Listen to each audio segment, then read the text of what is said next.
Hi, friends. Welcome to our Mexico episode. We got a mucho grande one for you today, so get ready to dig in. Yeah, if you take a look at the timestamp, it's a little daunting, but don't panic. We were actually going to split this up into 2 episodes, but we decided we'll let you hit the pause button when you need to take a break. So grab a taco when you need to. Get ready for all things CDMX and Cabo, as told to us by our own experiences, as well as a lot of insider information from the tour guides we hired while we were there. We start the journey in Cabo San Lucas and then head over to Mexico City. So come travel with us. Enjoy. Arriba! Check the mic and make sure it sound right, boys. Hey, listeners. Ever wonder what it would be like to sell everything and travel the country at the tender age of 50? Well, with our last kid off to college and the ability to now work remotely, we've decided to do just that. So we're selling the house, loading up the dog, and hitting every city from California to Florida. We're scouring the country for a new place to call home and dragging you into every restaurant, Airbnb, and tourist trap we encounter along the way. This is the Skip Town All-Stars podcast. What's up, All-Stars? Welcome to another exciting episode of Skip Town All-Stars. Hello to all you guajolotes out there. That was a good intro. Do you know what that means? A guajolote is... It's a turkey. That's my Mexican callback to Thanksgiving. I was literally thinking about everything Mexico, and I was like, what is a guajolote? Hope your Thanksgiving was great. How was yours? It was good, but, we didn't have the girls with us, and that was hard. I think it was hard on us, and it was hard on us, and it was hard on the girls, minus Parker, because she was just fine. Parker's always cool with being out on her own. But we knew that we were not going to see them this Thanksgiving. It was already discussed many times, but I think the reality set in Thanksgiving morning when all of us were in different parts of the country. So, we decided that next year we're not going to do that. So either they're going to come to us or we're going to go to them. But most likely we'll go to them because as college kids, they only get off Wednesday and Friday. And when they're, sitting in an airport waiting for a plane and they're getting delayed, it kind of doesn't make any sense for them to come to us. So we'll just go to them. Yeah. It was funny though, because for as much as they hate Thanksgiving food and the whole idea of Thanksgiving, they always hated when we would drive to Lake Havasu because it was the winter and they couldn't go on the lake and they couldn't do the boating and the inner tubing and all that stuff. And they always wanted to do Black Friday in LA. Yeah. So they complained about that. And then they started complaining that they didn't like turkey. But I think they would have taken a Lake Havasu drive in the winter. Yeah, in the winter over being apart this year. Yeah, I agree. As learned by the phone calls that were coming in. Calls with an S. when the shit hit the fan. Yeah. On Thanksgiving morning. I'm glad you were around to field those. For me, it was a little weird being out of LA. There have been a lot of twists and turns for us as a family this year. It did hit me a little bit, just, specifically because we weren't able to, we're obviously not celebrating with our old friends and extended family and all that. But we are pivoting to a new life. And you and I, frankly, had a pretty good time. We did have a good Thanksgiving. I mean, I miss them and you miss them, but we enjoyed our Thanksgiving. We were with my brother and sister-in-law, and that was really nice. We were with their friends, and their friend Bonnie cooked the most amazing turkey dinner. And we had tons of desserts, and we all left really full and quite tired. Yeah. Everybody went home and took a nap. All those plans for hanging out and doing board games didn't happen. No. I know. I said to my brother, let's play board games tonight. And he was like, okay. And then as we got in the car to leave Bonnie's, I said, yeah, I can't. I got to go home. And he's like, yeah, I'm going home too. Just you stay put. Yeah. So it was a great time. And for us, it was the perfect time coming back to Florida. Still having to get the house ready for the renters and all that business. Yeah, we have a few more weeks before we head out to Los Angeles. So we're just getting everything together because they show up January 1st. Yeah.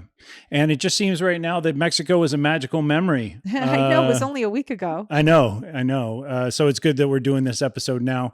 I'm excited to talk about all things Mexico City, but first we're going to get into Cabo. Yeah. Yeah, let's get right into it right now with Cabo San Lucas. Go ahead. All right, so we went to Cabo San Lucas to celebrate our friend's 10-year wedding anniversary. Whoop, whoop.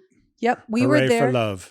Go on. Hooray for love. We were there 10 years ago when they tied the knot. So it was just fitting that we celebrate their 10-year anniversary. We've been to Cabo now. This is our, I think, third or fourth. It might be third or fourth. I can't remember. And we end up going to the same resort because we have a timeshare. Yes, we are those people. Yeah, as dated as that sounds, actually people still do it. And the whole purpose of us doing it 10 years ago was because we got James, suckered. No, that's not why. Because James is a workaholic and he would never have taken any time off to do a vacation. So this literally, by having a timeshare and having a certain amount of time per year that you're paying, whether you go or not, basically would force James to take a vacation. So, and it worked because every year we would use the timeshare, but we mostly used it in Playa del Carmen. I wouldn't say, like almost every, Yeah. I think we have been to Mexico, maybe not 10 times, but I'd say half the time we've been to Mexico. So maybe 5 or 6 times we've used a timeshare. So it came in quite handy. So all of that to say, we go back to the timeshare every year, which is perfect because it's next to our friend's resort that was celebrating her 10 years. So we're right next door. We can walk over there. They can walk over to us. It's pretty perfect. So Cabo San Lucas, let's talk a little bit about that. Cabo San Lucas, and this is just our opinion, we've been there, like I said, 3 or 4 times now, is really for us, I feel, a party town. I like to equate it to Daytona Beach in Mexico. Let's just start with right when you get off the plane. So the moment you get off the plane, you're inundated with several, like maybe 50 cabbies yelling, "Do you need a cab? Do you need a cab?" It's kind of cool though, because when you walk out of the airport, there's a bar right there. So it's like, there is. That let's was get not started. there 10 years ago when we were there, right? There was a little bar, I guess. Okay. And so they expanded to this big bar Yeah. now. And it's like, let's get the party started. So I think that's really funny. I mean, I was like, wow, it's kind of perfect to have a bar right outside the airport. And it's outside, literally, like Yeah. outside. Yeah, it's a little tiki / pavilion bar, cantina right there where everybody's waiting in the lanes for their cabs. Yeah. It's fine to take a cab from the airport. I think we took a cab the very first time that we landed in Cabo 10 years ago. Look, they'll jack it up, they'll double the price. But it's pretty safe. I mean, I don't know, like we ended up okay 10 years ago. If your resort though has transportation, I always say go with the resort. They're hired by the resort.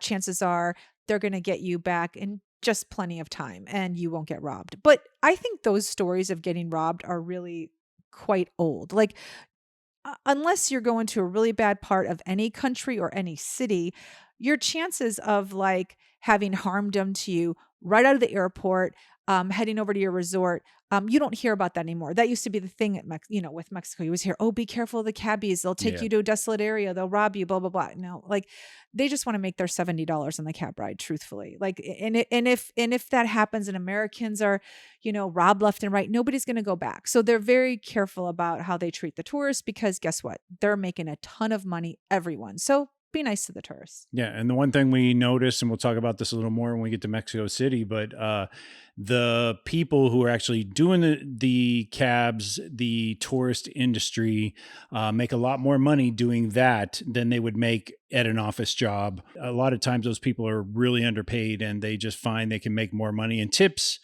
It's no secret that Americans can't quickly add up the difference between pesos and dollars. It takes a second. So, if you just hand somebody $5, chances are they're going to be really grateful. So it's true. Going back to the safety issue. Yeah. A lot of times they just want to jet you over, get their tip and get on to the next run. Yeah. So, with regards to Cabo San Lucas, it's about an hour from the airport. The drive, there's a couple different ways to get there, generally the freeway, and there's not a whole lot to look at. But, look, you're headed to a nice resort, so you'll take that 60-minute drive. Yeah. Resorts differ all over Cabo, but again, my feeling, because Cabo and the downtown area is such a party town, that you really have to pick your resort wisely. Yeah. First thing is that, you can, like our resort where we stayed, which is called the Finisterra. That wasn't like, look, 10 years ago when we bought the timeshare, it seemed like perfect for what we needed in our family. And their location in Playa del Carmen really fits our family well. But I have to say, Cabo San Lucas is not our jive, not with this resort. It is just party central from day to night. And look, we like to get a drink on too, but they're just not our people. And that's just how it is. Look, if you want to go and get hammered from the moment you wake up to the time you go to bed and eat like average food, then this is the place for you. But if you want a little bit more of an elevated experience, this is not the place for you. And that is the case with a lot of resorts in Cabo. So, for instance, right next to our resort, literally within walking distance, was the Waldorf Astoria Pedregal. And if you're familiar at all with like higher end resorts, just here in Waldorf Astoria, oh my gosh. So those rooms literally we walked on the beach to that resort. They start at $1,500 a night and go to $6,000. So the experience you're going to get at the Pedregal is definitely not the experience you're going to get at the Finisterra. At the Sandoz Finisterra. The other thing we should mention is when you talk about pick your resort wisely, the one thing you have to remember about Cabo San Lucas is it's on the very tip of the Baja del Sur, I believe, peninsula. At any rate, it is so far south on that one little strip of Mexico on the far western side. It's at the very bottom. And if you choose a resort in Cabo and you want to walk out to the beach every morning and just jump in and cool off, guess what? You cannot. You're going to have to be very careful about the resort you pick. Our resort, for example, if we were to walk into the sand, we'd be dead. Past the Pedregal, what's it called? Yeah. Yeah. It's basically open sea. There are signs everywhere saying do not get in the water. It's a channel. It literally will wash you out to the ocean. So, and I'm sure it's happened. We talk about it. It's a little bit of dark humor on our part, I guess, that we discuss this every time we're walking down the beach. We do. We walk down the beach and we go, what drunk people? How many people do you think this weekend? Yeah. And they're not going to put on the news. No. So that's a very good point. There are only certain areas of Cabo, and I only know of two, where the beach is swimmable.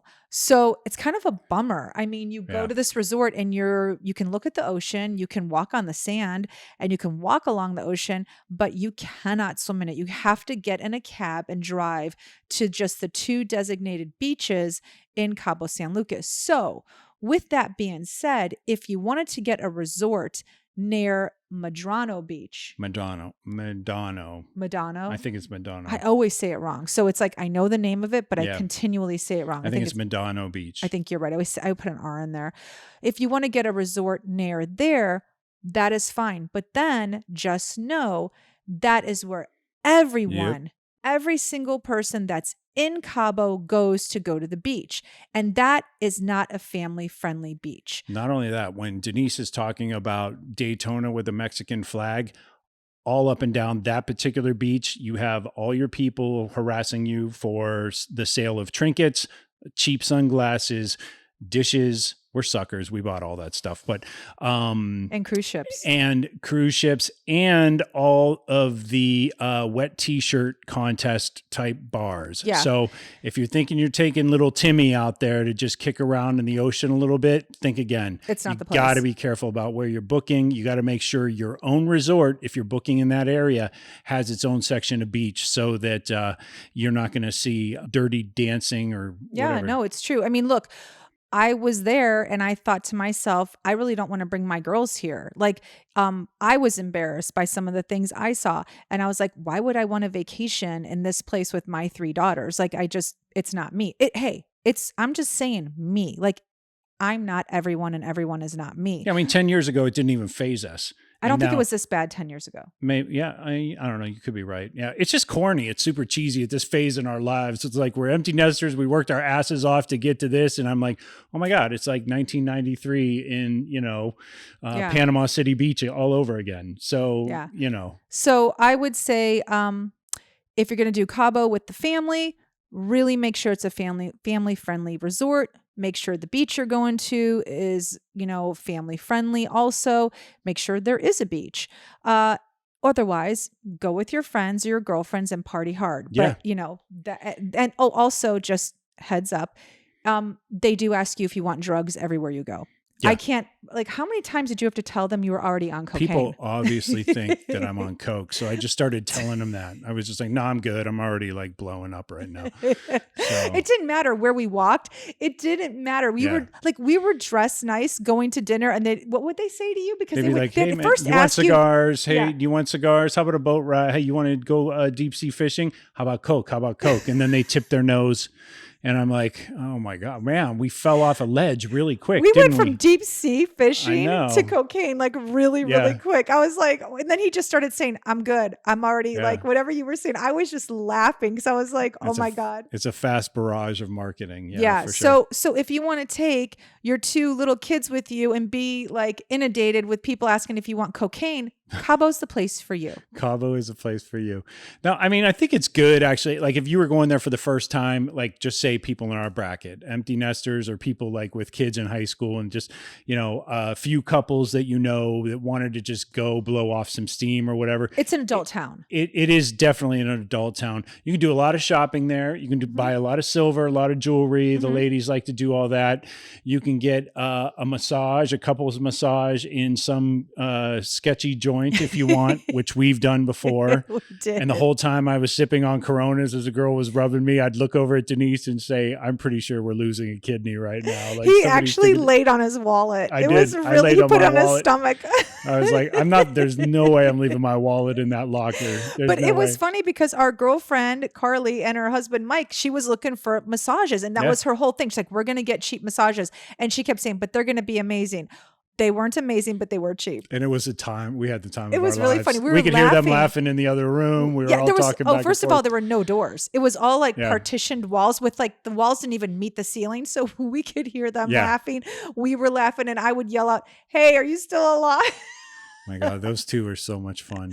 They are. So, and then, we got lucky because the very first time we went to Cabo San Lucas, not the first time because we had a cabbie, but the second time my girlfriend, who had been to Cabo many times, had said to me, hey, you know what? You should have this guy I know who owns a transportation company pick you up from the airport.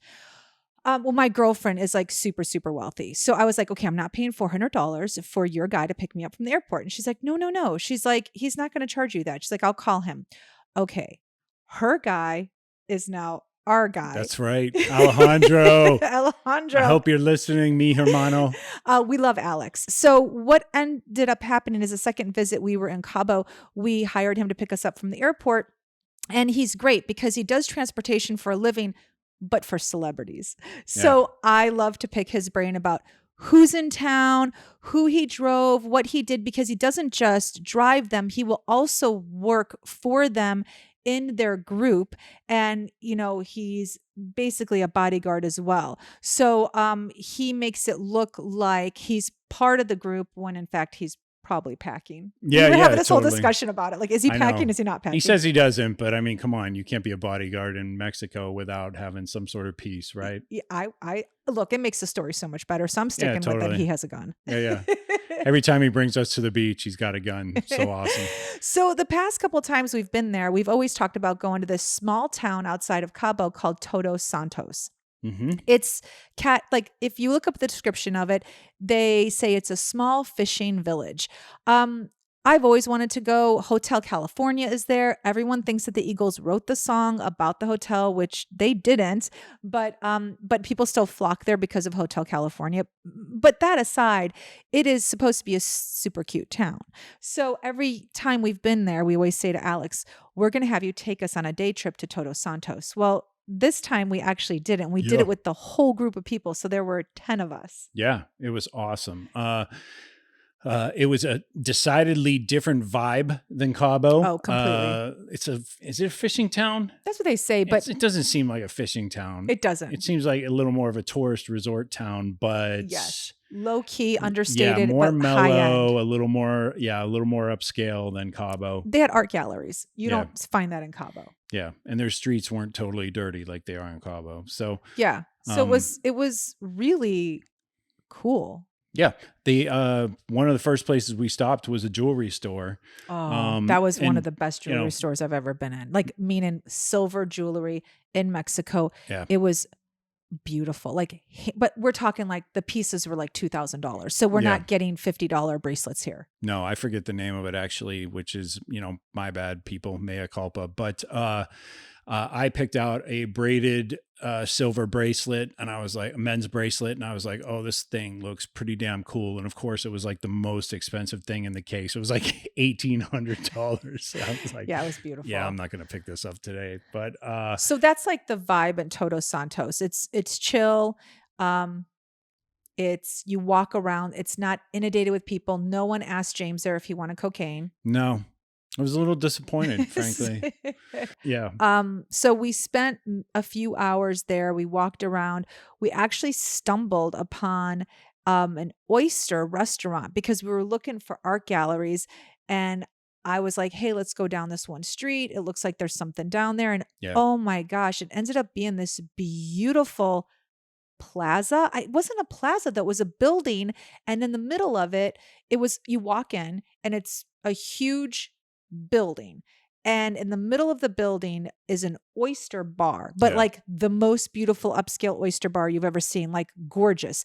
And then all around the oyster bar were these little shops, like, we're talking like boutiques with like $400 dresses and art gallery and jewelry shop and a home goods shop. But like, it was all like super expensive. And, I just looked at everything. I was like, oh, this is Yeah. so pretty. It also has like some sort of indoor terrarium. So you're getting all this Yes. like green life and I don't know, plants and Yeah. The roof was glass. yeah. I think. And so it was done up pretty nicely. Like right away, we're like, oh, this is not your typical cantina. So Well, it wasn't, because it was an oyster bar. yeah, it was an osteria, as Uh-huh. they say.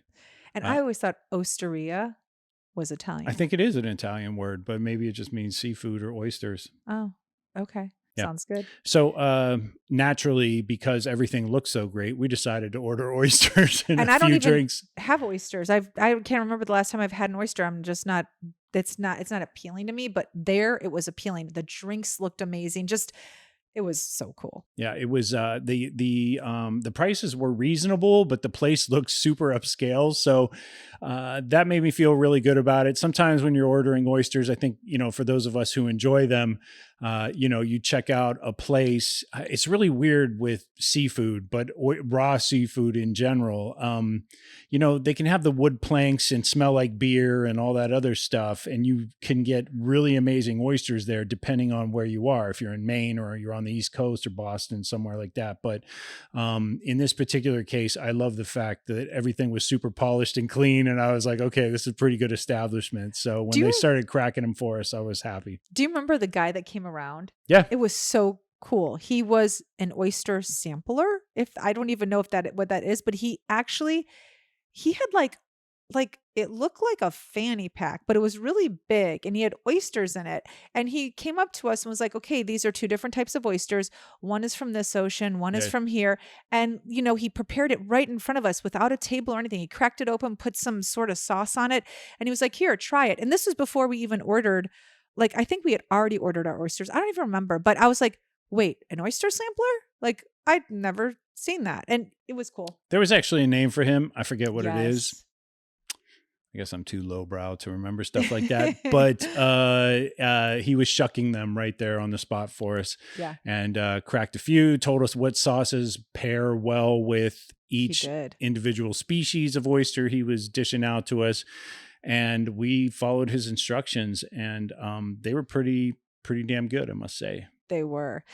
And so what ended up happening is that because Alex, our transportation person, who really is a registered tour guide in Mexico, he drove us there. So he got lost for a few hours, and then we called him, and he took us then to this beach called Cerritos Beach. Yeah. Now on the way to Todos Santos, Alex, being the tour guide that he is, gave us all kinds of information about Todos Santos, about Mexico. He is just chock full of information, but did it in a very conversational way, not in a way where you felt like you were on a tour. He also, like, if you're driving down the road and you see an abandoned building or you see a palace, you could literally ask him, what is that? And he would know. It was the beauty of having somebody from the area traveling with you. We loved it. And it was a lot better than being stuck on a bus for 4 hours and just one person in a monotone voice reciting the same speech they've given in front of the same locations 100,000 times. So yeah, it was literally like having a local friend with you, because I asked him, and so did James, several questions about Mexico politics, several questions about the cartel. I mean, we asked a lot of things, and he would say, okay, who wants to talk about this? And everyone in the group wanted to hear it. So it was really great. It was so great. He took us to this beach called Cerritos Beach. It's kind of known as like a surfer beach. And sure enough, there were lots of surfers there, but it was like something out of really like a movie. Like we drove down this sandy road and it ended at an open beach, and it was so beautiful. And there was this like little restaurant in the corner, and that was it. Yeah. There was one restaurant on the beach and a lot of space between that restaurant and the actual shoreline. Mm-hmm. So, it was pretty picturesque, and obviously it was not down on the tip of Mexico because we were able to swim and go in the ocean if we wanted to. There were plenty of people in the water. It was but gorgeous. There weren't that many people there. There was like, no, a handful of people. So Alex, said, okay, I'm going to be in the car. This is what you want to do. Hang out here for as long as you want. And we did. And then let's talk about that little doggy that did us in. Oh my gosh, your friend. So we're on the beach hanging out. We did our walks. Our whole group is kind of chilling, or some of them went back to that restaurant to go get a beer or a margarita or what have you. And Denise is totally fixated on this dog. It wasn't just me. It was Carly too. So, okay. It's no lie that when you're in Mexico, you see dogs everywhere. I mean, you've heard about it. You see it. It happens. There are stray dogs everywhere. Because they don't believe in spaying or neutering. They don't. It's not a thing. No, it's not. Yeah. So we're at this beach, and there is a dog laying on the sand. Literally, it looked like it wasn't breathing. So Carly is like, oh my gosh, this dog is dead. And I sort of see the chest coming up and down, but really faint, right? So we don't know how long the dog has been in the hot sun without water or food. So I immediately say, okay, I'm going to go to the restaurant and get some water for the dog, right? Because there's dogs running around the entire beach, but there are actually restaurant dogs, and those are really healthy, and they're fat, and they're happy, and they're strays, but the restaurant constantly feeds them. Like, they get the scraps. This dog was not that dog. They're giving beans and rice and lard. This dog was skin and bones, laying on the beach. It literally looked like it wasn't breathing. So I come back, and one of the other girls we're with said, oh, I'm so glad you brought this water, because Carly's just so upset. Like, she wants to leave because she can't handle, like, somebody needs to like take care of this dog. And I'm like, yeah. I go and I just ordered a burger patty for the dog because I had to make sure that the dog was fed. Well, we get to the dog and find out, like, I put the water there. The dog sort of lifts his head, and I'm like, oh my gosh, the dog is going to die. Like, the dog has no energy to even drink the water, because it just like pathetically lifted its head, looked at the water, and then put its head back down. And then we find out there's a lady on the beach, like, making like drinks and stuff, like like not frozen, but the fresh fruit drinks with her husband and her son. It's their dog. Yeah. so so the dog was literally just playing dead because the minute that she walked over to the dog jumped up. She gave the dog some fruit. The dog started running around. And I was like, oh, you've got to be kidding me. I just got duped by this dog. And then here comes James with the burger patty. And I say to him, oh, this dog's an a-hole. I'm like, this dog has a home. This family, it's their dog. And Yep. and James was like, well, what do I do with the burger patty? And I said, the dog looks skinny. So I was like, give it to the dog. Give it to the Oh, dog. the dog went crazy for the burger patty. We did a good deed. The dog was fed and had water. Not well fed because the dog was skinny, but any case, yeah. So that dog definitely did us in. Yeah. But Um, while all that was going on, I was looking around and they actually sell properties near there. If you're an Americano who is interested in going to Mexico, I can tell you near Cerritos Beach, just outside of Todos Santos, you can find a condo. I think it's a 1 bedroom for around 130K. And then you can find houses all the way up to around the 450K mark. They're not right on the beach, so don't have any delusions about, paying $450,000 and, walking out your front door into the ocean every morning. They're they're a little off the beach. However, it's a pretty idyllic place in terms of, the playa, the beach, the sand, the sun sets and all that. It's on the western side of the peninsula, so you get to see amazing sunsets there.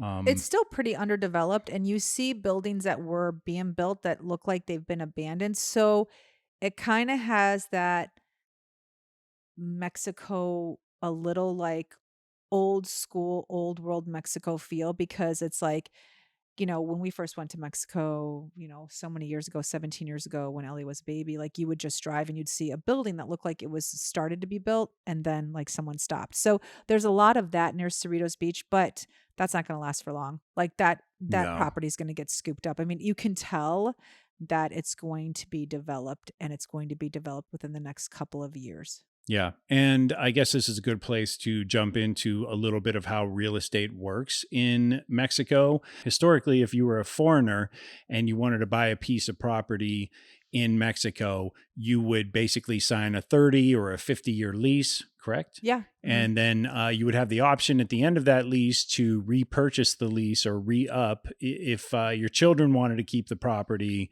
But technically, you didn't own it. Now, they actually, and I don't know, we asked Alex We about did. this, and I forget when they started doing this, but now there's a different way of purchasing property if you're an American trying to purchase property in Mexico. And that is you basically create a trust and the trust owns that piece of property and you obviously own the trust, I guess. Yeah. And so it's a little bit of a middleman. A lot of people have shied away from purchasing property in Mexico, not just for obvious reasons like cartels and crime over the past 20, 30 years, but also because they were fearful of essentially what amounts to eminent domain. Like the government can come in and just seize your property at any point. And when we talk about governments in Mexico, we're talking the local government. Unlike the United States, the local government can have the same, if not more power than the actual federal government. It's So true. all politics are local in Mexico for sure. There's obviously, they elect a president. There are there are, nationwide implications to everybody they put in elected office. But the bottom line is if the local cops want to shake you down for protection money, they will. Yep. Obviously, there's a lot of corruption. It's no secret. So we're not telling you anything you don't know about Mexico. So, as always, explore your options and buyer beware. However, just know that in recent years, there's a different mode of purchasing property in Mexico.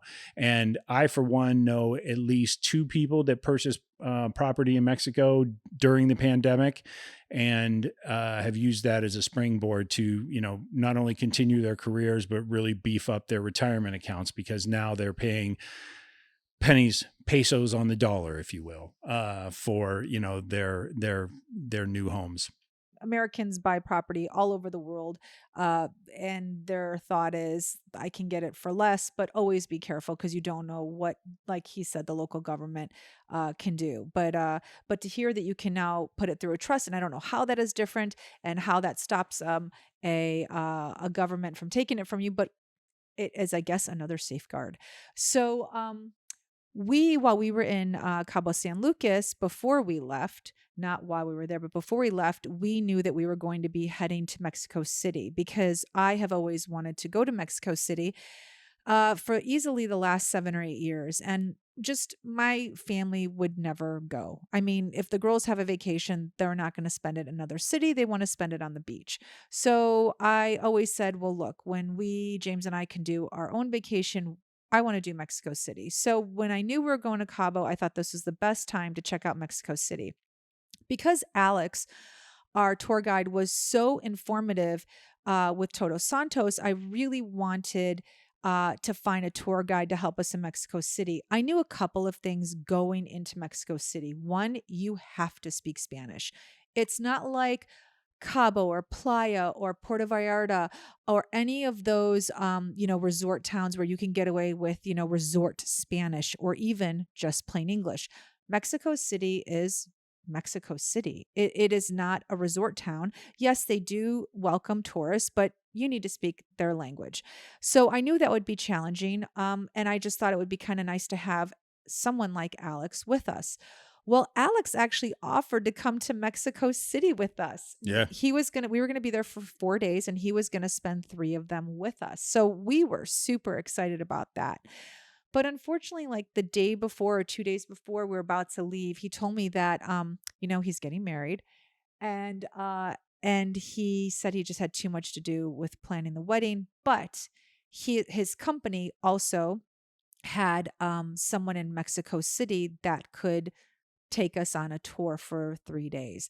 And that person's name was Fernando, and he was incredible. Yes. So when we left Cabo and headed to Mexico City, we had no idea what kind of hands we were in. We knew that Alex was extremely knowledgeable, but really didn't know to what extent Fernando was. And we were pleasantly surprised. Yeah, he was the man. Fernando, mi otro hermano. Fernando picked us up. Well, okay, so we arrived in Mexico City. We had a little fun trying to figure out which terminal our hotel was attached to. We already knew which No, terminal. it's not even. Getting from one terminal to It the other wasn't even terminal. figuring it out. I was just, Yeah. we didn't know. Like there was no figuring it out. Here's what happened. I booked a night at the Marriott in the hotel. I'm sorry, in the airport. So there's two, which we found out when we got there. There's actually two hotels in the Mexico City airport. And we were getting in so late on Saturday night that I felt like it made no sense to get in a cab and travel to our hotel. Why not just stay in the airport hotel? So there's a Marriott. It made the most sense. I was like, I'll book the Marriott. But what I learned was that the Marriott is actually in Terminal 1. We were in Terminal 2. And you have to call the Marriott to get a shuttle.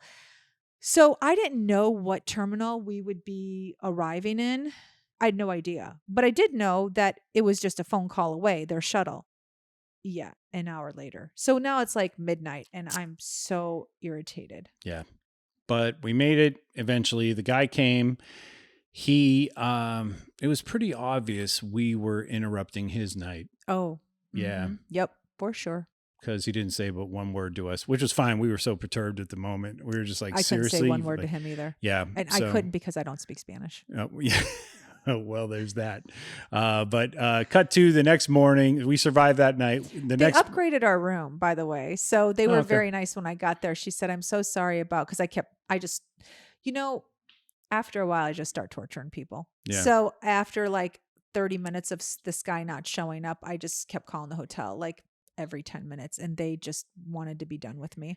So when we arrived, she said, I'm really sorry and gave me an upgrade, but it was so late. I could have cared less like about the upgrade. I was like, just I want to get to my room. Yeah, just keys, please. Yeah, but I did learn a valuable lesson. Like Aeromexico flies into Terminal 2. So book the HF. That's what it is. H is in Harry, F is in Frank, the HF hotel in Terminal 2. Do not book the Marriott. Oh, and by the way, I don't know what your local airport is like, but I can tell you Terminal 1 and Terminal 2 in Mexico City Airport is not walkable. In fact, it's about a 10-minute drive Yeah. from Terminal 1 to Terminal 2. Yeah. It's not like Orlando or Salt Lake where you just Any like jump airport. on a shuttle that takes you to some other terminal. Or walk.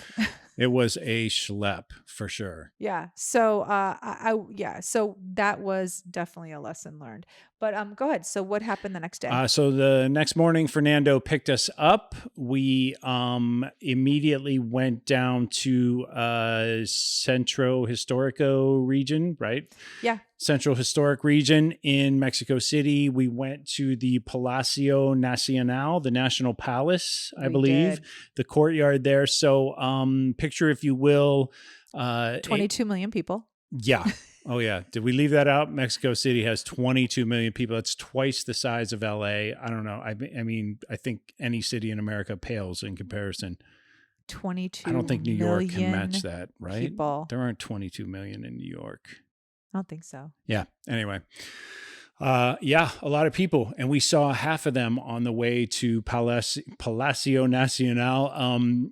Of course, the morning we arrived, we were not aware just how frequent it is, but there was a protest going on. And so if you picture, first off, the like a lot of us have been to Spain where they have these like sort of courtyard patios or what have you that just go on for a while, and they're surrounded by government buildings. A lot of tourists take their photos there or anything. I mean, this town square in the center of Mexico City was so huge. I mean, the palace sort of looks like, and although I've never been, Buckingham Palace, that's how enormous it is. Yeah, the square where they were protesting, it was enormous. It was like the Red Square. Didn't it look like the Red Square? Yeah, you would. Yeah, I guess you could picture like Ruskies walking around and marching. It was huge. Yeah.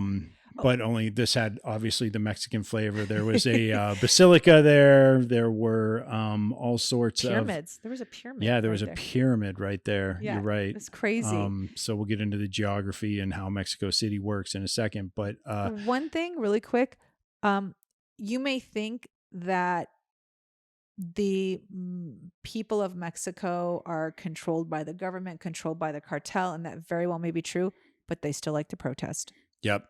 And so the morning we were there, they were protesting because they support the president. He's trying to integrate some election reforms.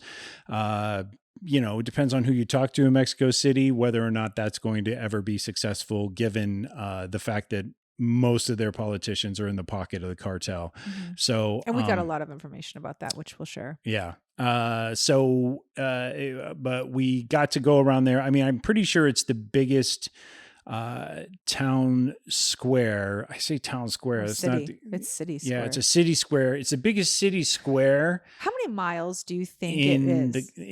In the world, I believe Fernando told us. Like, you can't go to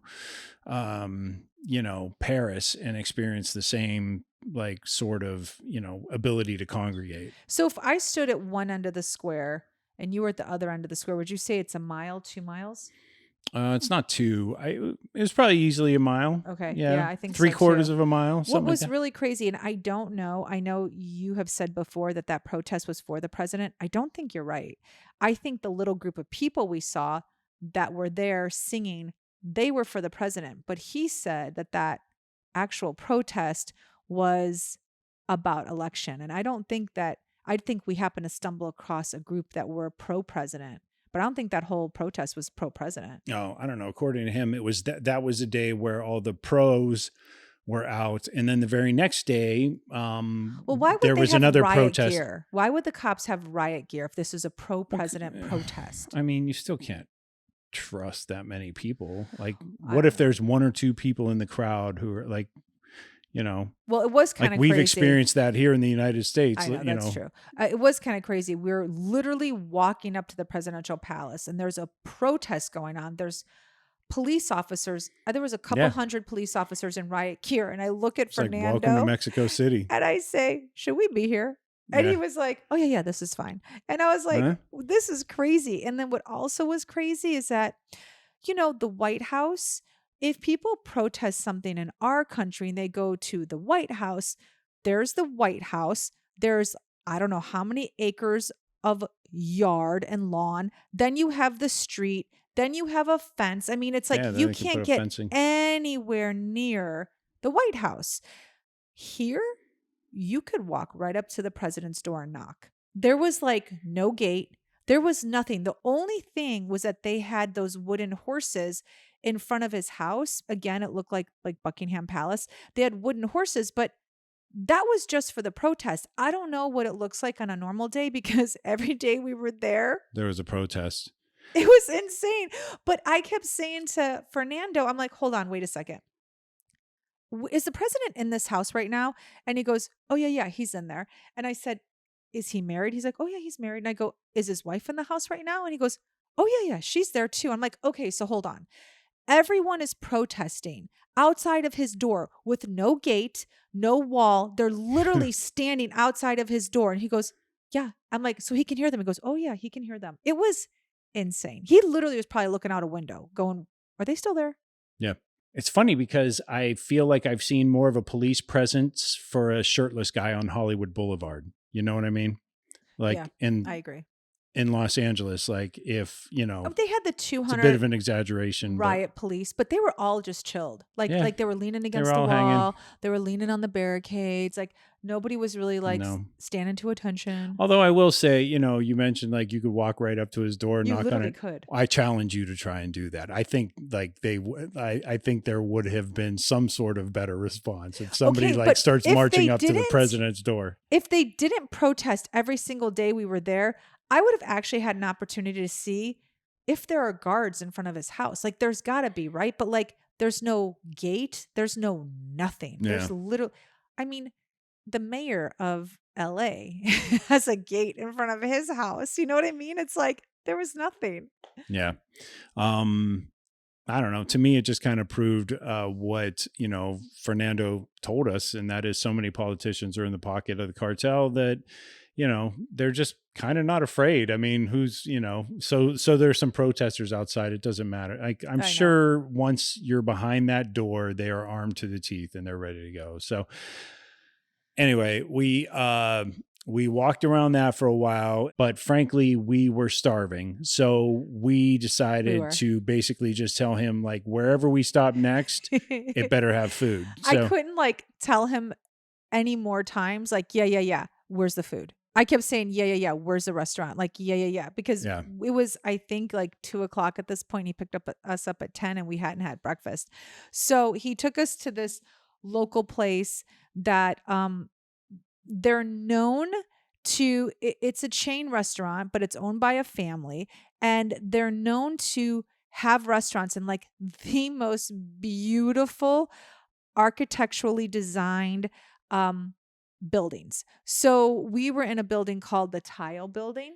The House of Tiles. Oh, yeah, the House of in Tiles. Spanish, Casa de los Azulejos. And there's a story to that building where like one of the wealthy families came in from Spain. They got the building, and to show off and show how wealthy they were, they decided to tile that building from head to toe with beautiful tiles.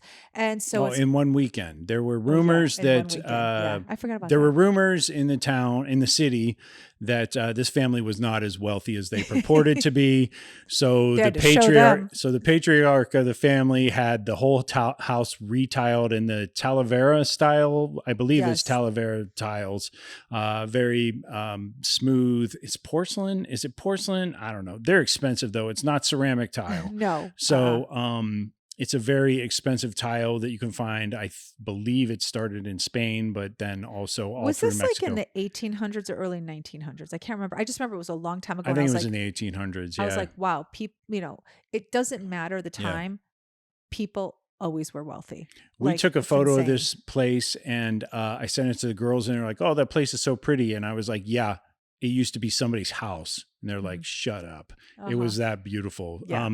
Pro tip though, there's a line all the time. Like It's called Sanborn's, the place. it's a crowded place. So if you can't get into the beautiful courtyard inside, I mean, it's sort of like your typical 1800s house where, you know, there's a big wooden front door and you get through the front door and then there's a courtyard and then you look up and there are rooms all over the place. And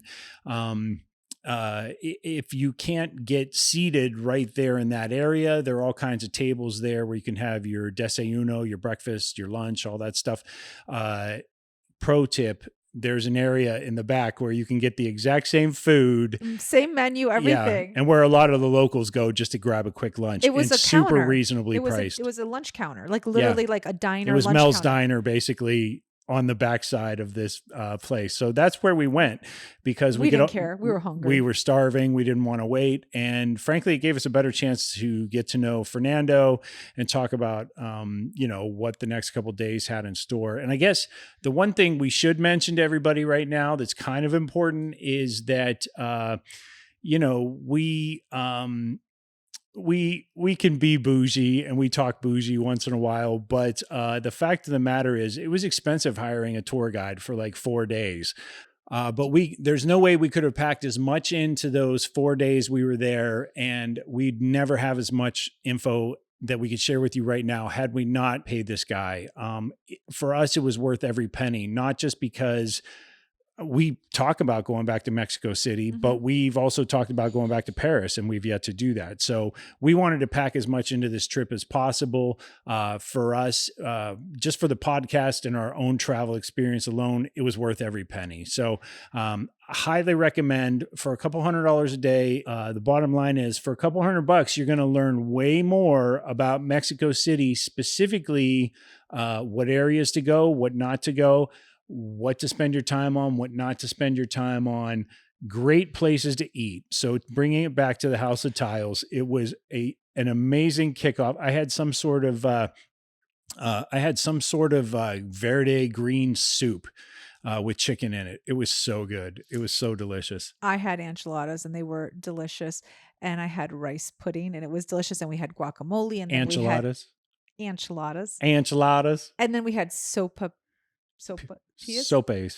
We had, oh my gosh, everything was delicious. Sopas. That's right. Yeah. The one thing I want to mention about Fernando and the tour guide is that, look, you could do Mexico City on your own for sure. Like, there's no question about it. You can look it up. You can look at the destinations that we went to and go there yourself. It's just that when you have someone who's a local, you see everything through the eyes of that person. And there's just a different experience in that altogether. Yeah. And just for the reasons we've talked about, you know, when we were talking about our ride with Alejandro, it's like we could pepper them with questions about politics, everything you thought you knew about Mexico as an American, you didn't know.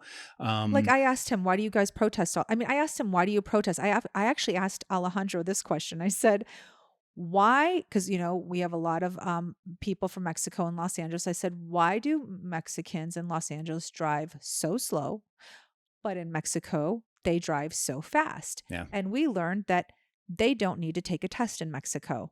All you do is fill out an application. Yep. And that's it. You just go fill out the application. You have to be a certain age, right? 18. Yeah. 18. I think you have to be 18 years old and that's it. So there's no rules, there's no laws, there's nothing when it comes to driving in Mexico. So you see these crazy drivers and you think, why are they driving crazy? Well, because no one will stop them. Yeah. But it was pretty LA, apparent. LAPD will stop you. Oh yeah, for sure. It was pretty apparent driving through Mexico City that a lot of people had never taken a test before. Oh, for sure. Yeah. And so, you know, we should probably talk about that for a minute. So Fernando took us around, obviously in his car the entire time. People talk about the pollution there.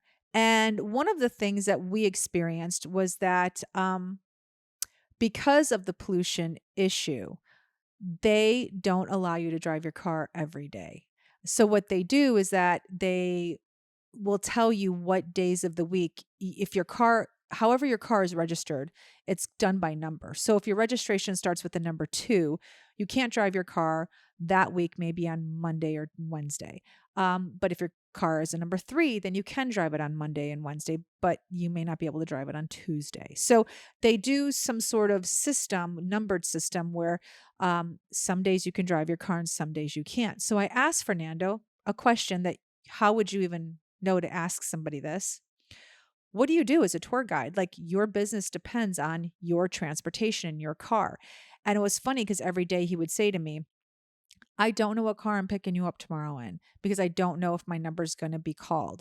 And what that meant was he would borrow a car from somebody who maybe had a Yeah. number 2. If his car started with a number 3 and he couldn't drive because of the pollution levels and they made everyone with a number 3 stay home, he's like, I'll get a car with a number 2. So it was pretty interesting. I did ask him because traffic is so horrendous. The cars don't move because there are 22 million people. I said to him, do they do this car thing because of pollution or controlling the amount of cars on the street? He said, and again, it's just his opinion, he said he thought it was both, but the government would never ever say they're trying to control the amount of cars on the street because there would be another. Protest. Yes. So we said if the people found out that the government was controlling the amount of cars that were on the street, people would protest. So he's like, the government doesn't say that.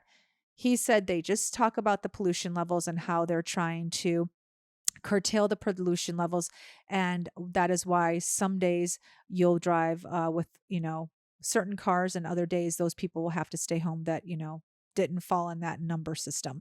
One day we drove with him and there were very few cars on the street. And I said, wow, there's like no traffic today. And he's like, because there's an advisory. He's Yeah. like, so a lot of people couldn't drive their car today. And then the next day there was no advisory and you couldn't move. The car couldn't move. Yeah, there was one day where it was just brutal with him, like getting I back. fell asleep. You fell asleep. It was so bad. Well, I couldn't fall asleep. You fell asleep. Oh. And then I felt really bad if I were to fall asleep. So I fought staying awake so that I could, but he didn't even want to talk at that point. I think it was We his had third, such a long it was his day. third day with us. He was kind of like, I've told you everything you need to know, people.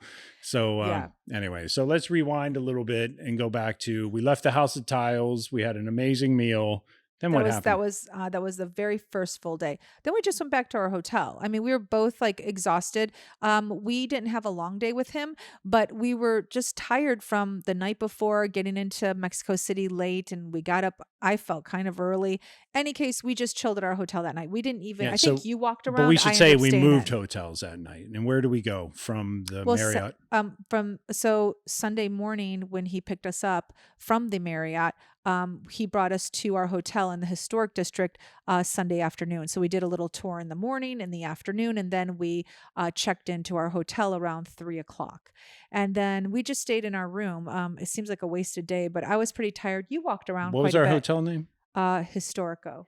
Centro Historico. Yeah, Centro Okay. Historico. Yeah, it was great. Super boutique hotel. You walk It was in. amazing. Great. And really reasonable, if I remember. It was like I think it was $120 a night.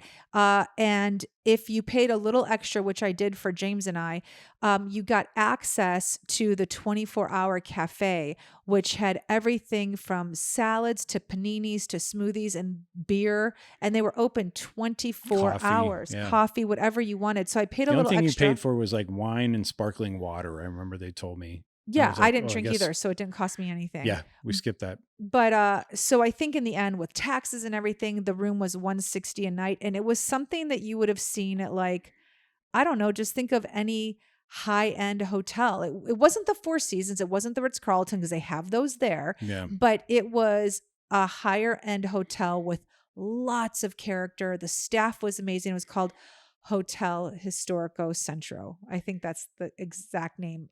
Okay. Yeah. Yeah. So And it was right downtown near the presidential palace. It was super clean. It's in the historic district. So it's a really great place for tourists to stay, but a lot of locals come and visit, but nobody lives down there because it is so loud.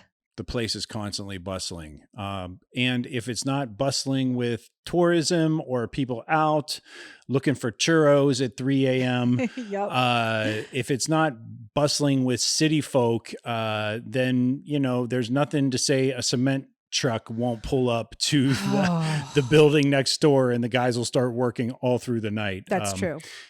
We heard there was one night in the hotel where we heard them just like rattling plumbing all night long. Yeah. So, And I wasn't sure where we were going to stay. My sister-in-law's friend's an airline stewardess, and she suggested that we stay at the Sheraton on Reforma Avenue. And I was actually going to stay there. Reforma is a very, very popular street to walk on. So I was like, oh, perfect. We walk outside our hotel and, we could just walk down Reforma. But then my other friend actually posted pictures. It was so random from her trip to Mexico City. And I reached Gina. out. Yeah, Gina. And I reached out to her and I said, where did you stay? And she's like, oh, you want to stay in the historic district. And you know what? I'm so glad I did, because every single person that we talked to, everyone said, oh, the historic district is great. That's a great area. I mean, no one like poo-pooed it at all. So yeah. I was really happy we stayed there. There was lots to do and you can do everything on foot. Yeah. Plus they actually have a sister hotel. What's the name of that? But Do you I'm remember gonna the name? say it wrong. It's Zocalo Central, because the other one was Historico Centro, Hotel Historico Central, and this is Hotel Zocalo Central, the sister hotel. Okay, got it. And Okay. that was incredible. Yeah. That is in a building with an old elevator. Oh my gosh, the restaurant was on the rooftop. It was magical. And you could literally walk right to the edge of the restaurant and look at the presidential palace and the square. It was in the square area. It was beautiful. So you could there was And they were protesting the one night. They were protesting the one night, yeah. But you could look out. You could look out over the balcony and just see the square down below. Yeah, it was pretty magnificent. So hotel was great. Sister hotel was even better. So we'll probably stay there next time, I would imagine. Yeah. yeah. I want to try it. It was really cool. So props to Gina for the tip. Thank you so much. Thank you. And then the next day we woke up and it was pyramid time. Yeah. So why don't you talk a little bit about that? So around 150 to 200 BC, there were some Teotihuacans, which were part of a tribe in Mexico. A lot of Americans joke and call them Titiwakans. They do? I've They never do. heard of that. Yeah. Oh, get out of here. It's like, where do you hear this? It's I don't know. I'm a Where guy. did you I'm hear a this? guy, so I've never even heard of that term, and now there's the slang for it. Guys do guy shit. So Titiwaka. Anyway, this tribe started building pyramids, and around 700 BC, they basically had 3 pyramids built. One was for the sun, obviously a very large pyramid. Mhm. One was for the moon, and the third one was the Temple of the Feathered Serpent, Quetzalcoatl. I'm not sure the Teotihuacans paid homage to this god, but basically it was a feathered serpent god, part man, part god, who also dwelled in the underworld, saved men's lives from going to Hades or hell or something like that. Anyway, pretty scary looking dude, and they built a pyramid in honor of this feathered serpent god. Not really sure what happened to the Teotihuacans, but I think it was around the 1300s, the Aztecs discovered this place and then quickly, learned from the construction and started remodeling these pyramids, restoring the land nearby. Obviously, there was a lot of growth and all that other stuff. And then we all know how mighty the Aztec kingdom was up until the time the Spaniards arrived, I think somewhere around the 1600s. So Fernando really did explain the difference too between the Aztec and the Mayans. The Aztecs are the people to the in northern Mexico, yeah, and the Mayans are in southern Mexico. We knew a little bit about Mayan culture just because we'd been to Playa del Carmen, and that's where the Mayans are. But he went into like their characteristics, what they look like, what they wear, what they believe, and how they built the city and all of that. I mean, so obviously you can go to Wikipedia and figure that out yourself, or you could hire a tour guide. Yeah. So for us, obviously hiring a tour guide, we were able to download quickly a lot of information from him in just one visit. The big takeaway was the Aztecs were no joke when it came Oh. to arts, philosophy. They had their own calendar. They had, just like the Mayans, I guess. Yep. But they were very strong. Remember, he said Yeah. just built the way they were built. They were just a strong. Sturdy people. Yes. Yeah. Mhm. So, and a lot of warriors. It was a warrior Yes, culture. warrior. That's exactly the word he used. Although they did have lots of temples, lots of artwork on the walls. When we went to the archaeological museum, we were able to see things that we could not see at the pyramids obviously being out in the elements and decayed. We were able to see, sort of get a real flavor for the actual pigments that they used in their paints and all that great stuff. Super cool if you're into, if you've ever seen the movie Apocalypto, whatever that I Mel think it's Gibson film was. Apocalypto. Yeah. Because we've seen it a couple times. Whatever. I think that's more of a loved it. Mayan culture, but we've been to Tulum. I haven't been to Chichen Itza. But anyway, all through, Apocalypto. So all through the Mexican nation, there are plenty of these pyramids everywhere you go in different regions. So obviously being outside of Mexico City, that was the Aztec region. Got to learn about a lot about the Aztecs. The pyramids were great. What was really cool about the pyramids, I just have to interject here. Yeah. Archaeologists are still working on them. So while we were there were tents set up, where people were still like with the little brushing things. Yeah. It was very cool. I know. I tried my hardest to look in there and I did see too. what they were, but it was just like pitch black. And so I didn't get really a glimpse of anything. But yeah, I guess around the 1980s, they found about 100 warriors' remains and, learning a lot still at this point from the tombs. And you could tell how the wealthy lived in their courtyards and their houses. And, anyway, it was cool, but it was also hot and we were ready to get out of the sun after a while. It was we were at the pyramids for about, I'd say 3 hours, because the 3 pyramids that James just mentioned, they are close in proximity when you look at them from your car, but to walk to each one is quite a distance, probably a mile. Yeah. And so he was kind enough, like if you're on a tour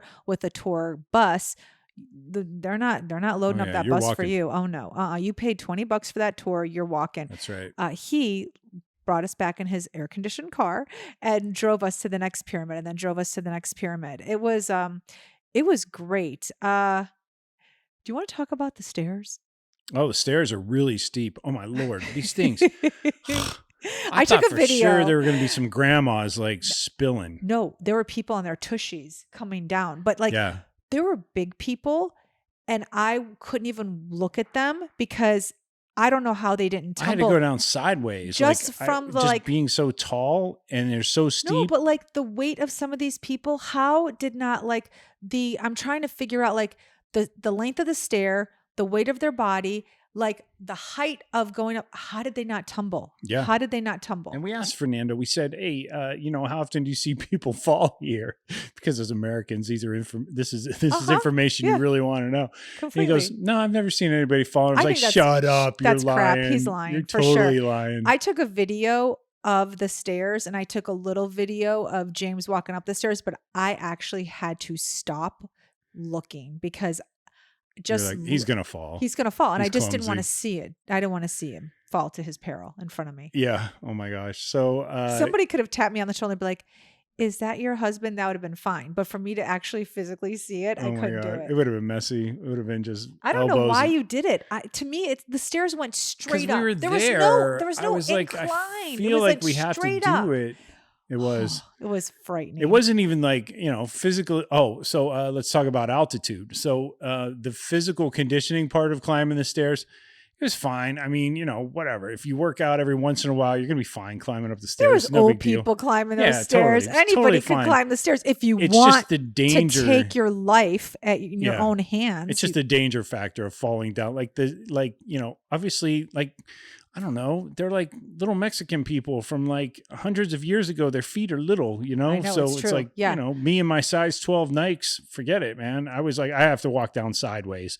And I that's did exactly what see I did. professionals because it looked like they were professional hikers going in a zigzag. And I was like, oh, like if Oh, James yeah. makes it down here, I need to tell him you should go in a zigzag next time. Yeah. There were a couple of people that had like jaguar blood in them and they were just like zipping up and zipping back That down. was, yeah. That wasn't me. I couldn't watch them.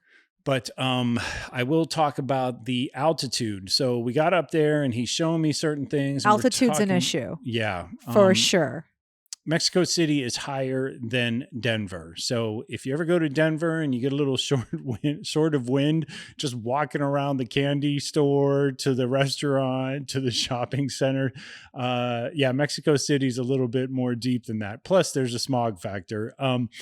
Standing on top of the one pyramid overlook, I started as I was listening to him talk and everything, there was a moment where I was like, ooh, I feel like I've lost all the reserve oxygen in my lungs and I had to like really inhale to like fill up my lungs again. It was pretty crazy. So I was like, I had never, like I've been to a bunch of places, but I've never experienced altitude like that, like where I've had that sensation. So I was like, either I'm getting really old or we're really high or both. But both. Anyway, so that was kind of it for the pyramids. We walked around. They were fantastic to look at, but by the third pyramid, you're kind of like, wrap it up. Yeah, and he did, and we wrapped it up in a restaurant. We did. We went So another great part of a tour guide who is a local is that he will take you to places that the average tour bus won't take you. Yeah. So for instance, as we're leaving the pyramid, he specifically said to us, okay, that tour bus is going to go to that restaurant, but I am going to take you to this restaurant. He said this restaurant is family owned. The mom and the grandma are in the kitchen cooking, and the food is phenomenal.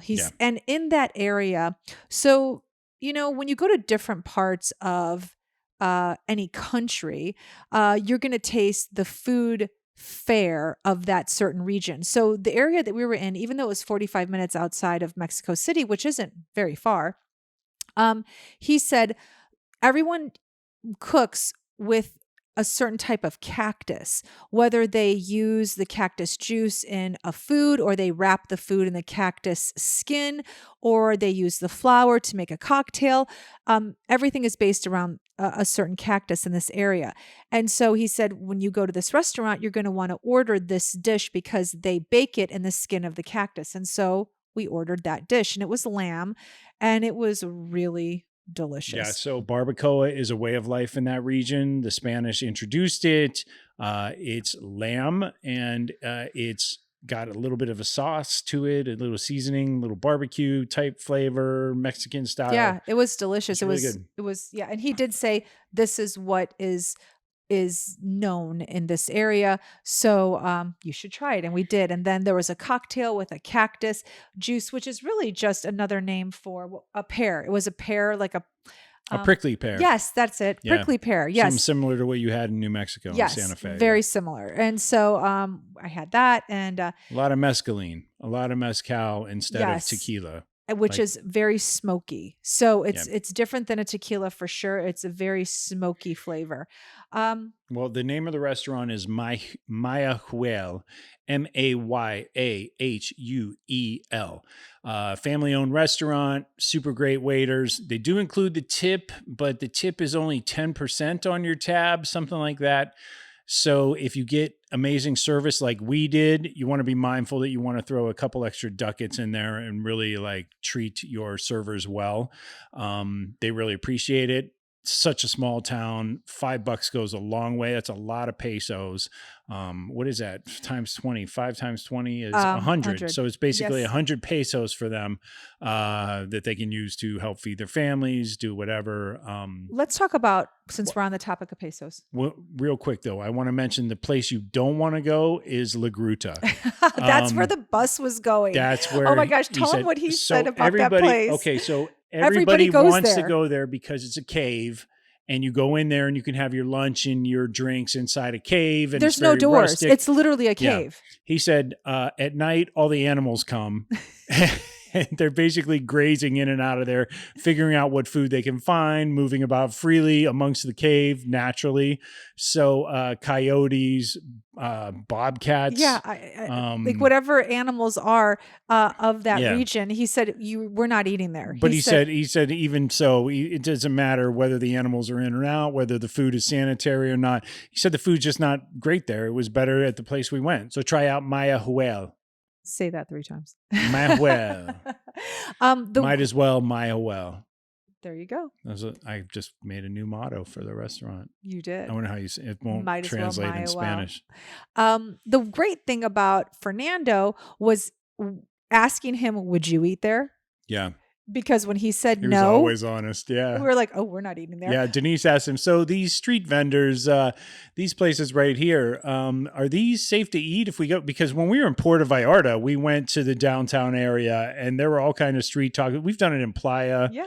Playa del Carmen. Puerto Vallarta Playa. We've done it everywhere. And he's like, oh God, no, I would never eat there. Are you kidding me? Yeah, and I asked him, I said, local. why wouldn't you eat there? Like they look delicious. And his answers were so logical. He said, well, there's a lot of pollution and the food is sitting open air and all the dirt from the air is getting on the food. He said they don't wash their hands.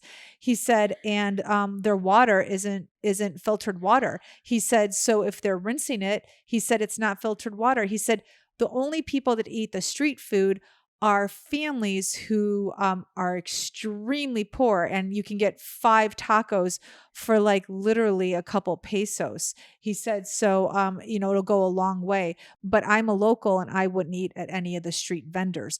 He would also say restaurants too. Like we would be driving. He's like, don't eat there. Don't eat there. And I would say, why? He goes, look at it. It looks dirty. He's like, he's like, it's just, basic common sense. He's like, if it doesn't look good, don't go. And so we found ourselves like texting him saying, hey, Fernando, should we go here?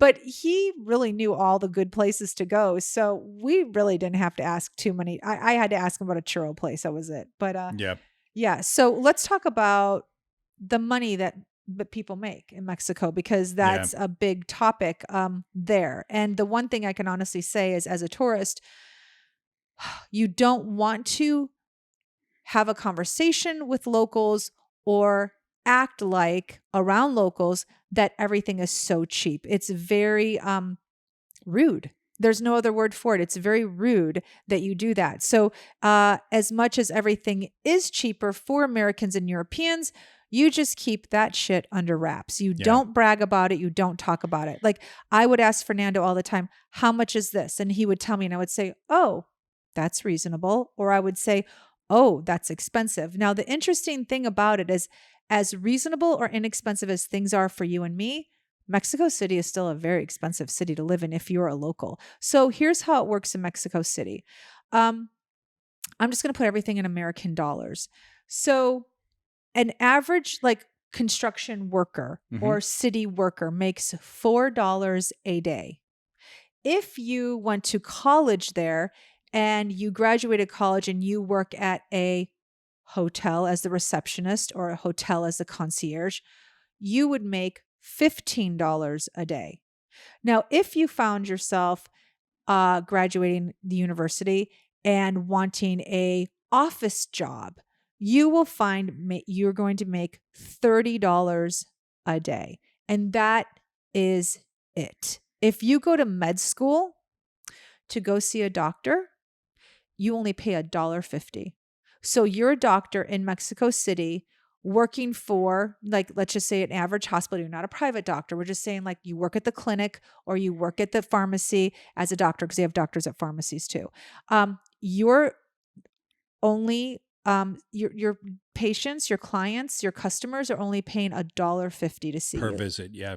So you can imagine how much that doctor is making. So the only way to be wealthy in Mexico is to be born into the caste system or to be part of the cartel. It is very, very difficult to make money in Mexico City if you are a local and you aren't born into a wealthy family, because everything there is is controlled by families. So like I would see a beautiful building and I would say, "Oh my gosh, Fernando, how much would this building cost to buy?" And he would say, "Oh, well in American dollars it would be like maybe $1 million," which is a lot of money. And I would say, "Wow, like who can afford that?" He's like, "Oh," he's like, "That's one of the Mexican families that own that building." So everyone knows that there are a handful of Mexican families that basically own everything. So it is very, very hard to work your way out of poverty in Mexico. Like where in America, you work hard, you work hard, you work two jobs, you do this, you do that, you can climb up the ladder. There is no ladder to climb up in Mexico, Yeah, unfortunately. upward mobility is really an issue there. Fernando told us a story of how he was a hotel clerk or manager Oh, yeah. at some point, which is actually how he met Alejandro, the other tour guide from Cabo. They were both I don't working think at, he was a manager. I think he worked behind the desk, he he said. said he did all kinds of Oh, okay. positions there. And I think at one point he was You could be either right. working as a manager or he was up for a manager position. He said it's nothing for one of the wealthy families. Typically a family that is more Spanish, hashtag white, to have. So if all things are equal, you have the same degree, the whiter person is going to get the job. So It's the one crazy. who has less Indian Mexican blood in them is basically always going to get the job.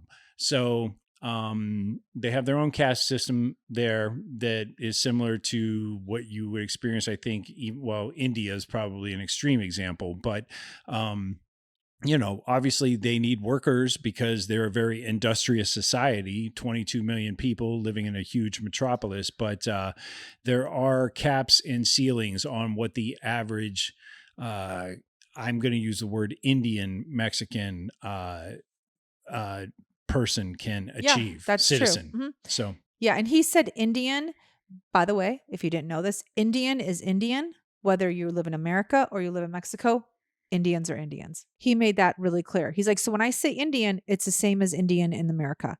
And so if yeah, he's right. If you look like you're a Mexican Indian or have darker skin, your chances of being the face of a hotel or the face of a rental car company or whatever it may be is not going to yeah, happen. diminished for Yeah. sure. For sure. So when we heard about the wages, I mean, when he said $4 and James goes, "Oh, an hour?" And he goes, "No, a day." Yeah, I was pretty flabbergasted. I was And like, then wow. when you look at the prices of everything there, obviously, uh, bringing the dollar in is, our dollar goes much further.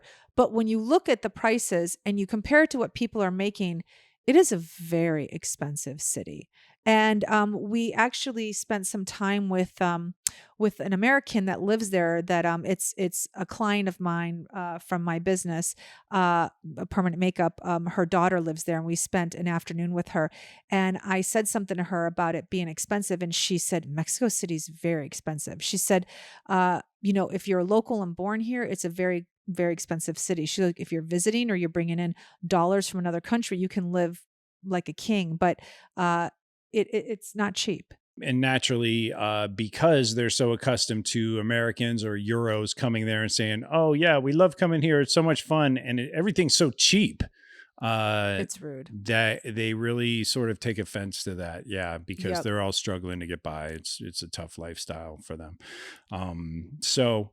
Word to the wise, don't talk about how everything cheap is until you're back in your hotel room with your Yeah. significant and other. and tip everyone well, because like James said, he gave the waiter an extra $5. That was 100 pesos, and if you think about it, they're only making $4 a day, and that guy that James tipped the extra five made $5 in an hour. That's Yeah. enormous, so don't be cheap when you go Yeah, no, there. remember the cabbie? I Oh actually yeah. slipped on my math and the cab ride was like $8 or something like that. And I gave him 13 Uh-huh.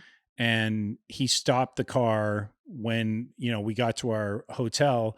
He stopped, he got out, he said, "Wait a minute." And then he opened the trunk and he gave you a bracelet and Yeah, I was very he gave appreciative. me like a little men's bracelet and all that stuff. And he was just so he kept saying, "God bless you," over and over again. And I was like, oh my, like for $5, like $5 just for a quick little ride I know meant you the think world to about him. it. It's like Yeah. a coffee for you and I, but that will feed his family. Yeah. Like, so you just have to be super respectful when you go there. Yeah. And, you know, And the other thing is like, so going back to speaking Spanish while you're there, oh, I it's took a 3 years of must. Spanish in school, so I know resort Spanish. I can get by. I can buy regalos and gifts.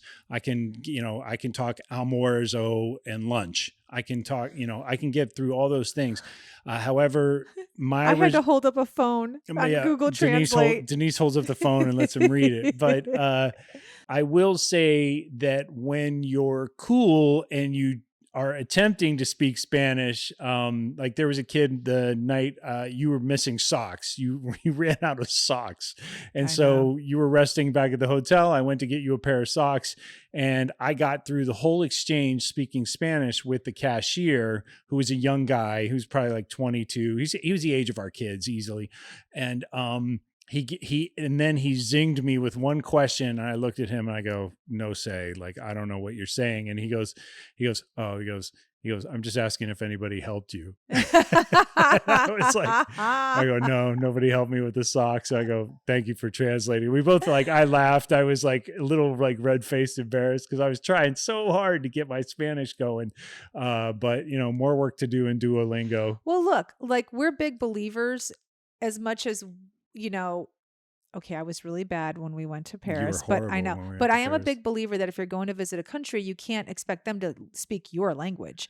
Um, so you have to know their language. And look, we're lucky. Like most countries speak English. We're very Yeah. fortunate as Americans, but you should still at least try. Yeah. And So unlike my Parisian, trying is holding up the yeah, phone. unlike Parisians who expect you to speak like perfect French when you're talking to them, the Mexican people are just happy you're taking a stab at it, especially as a gringo. They're like, oh, this guy's cool. He's trying to speak our tongue, So, It's true. so it's a good idea to brush up on a few of those things at least. And, my biggest phrase that I really need to take with me when we go back is I have to learn the phrase for you're speaking too fast. I'm just not that good at Spanish. So Oh, I have to that's a good translate one. that.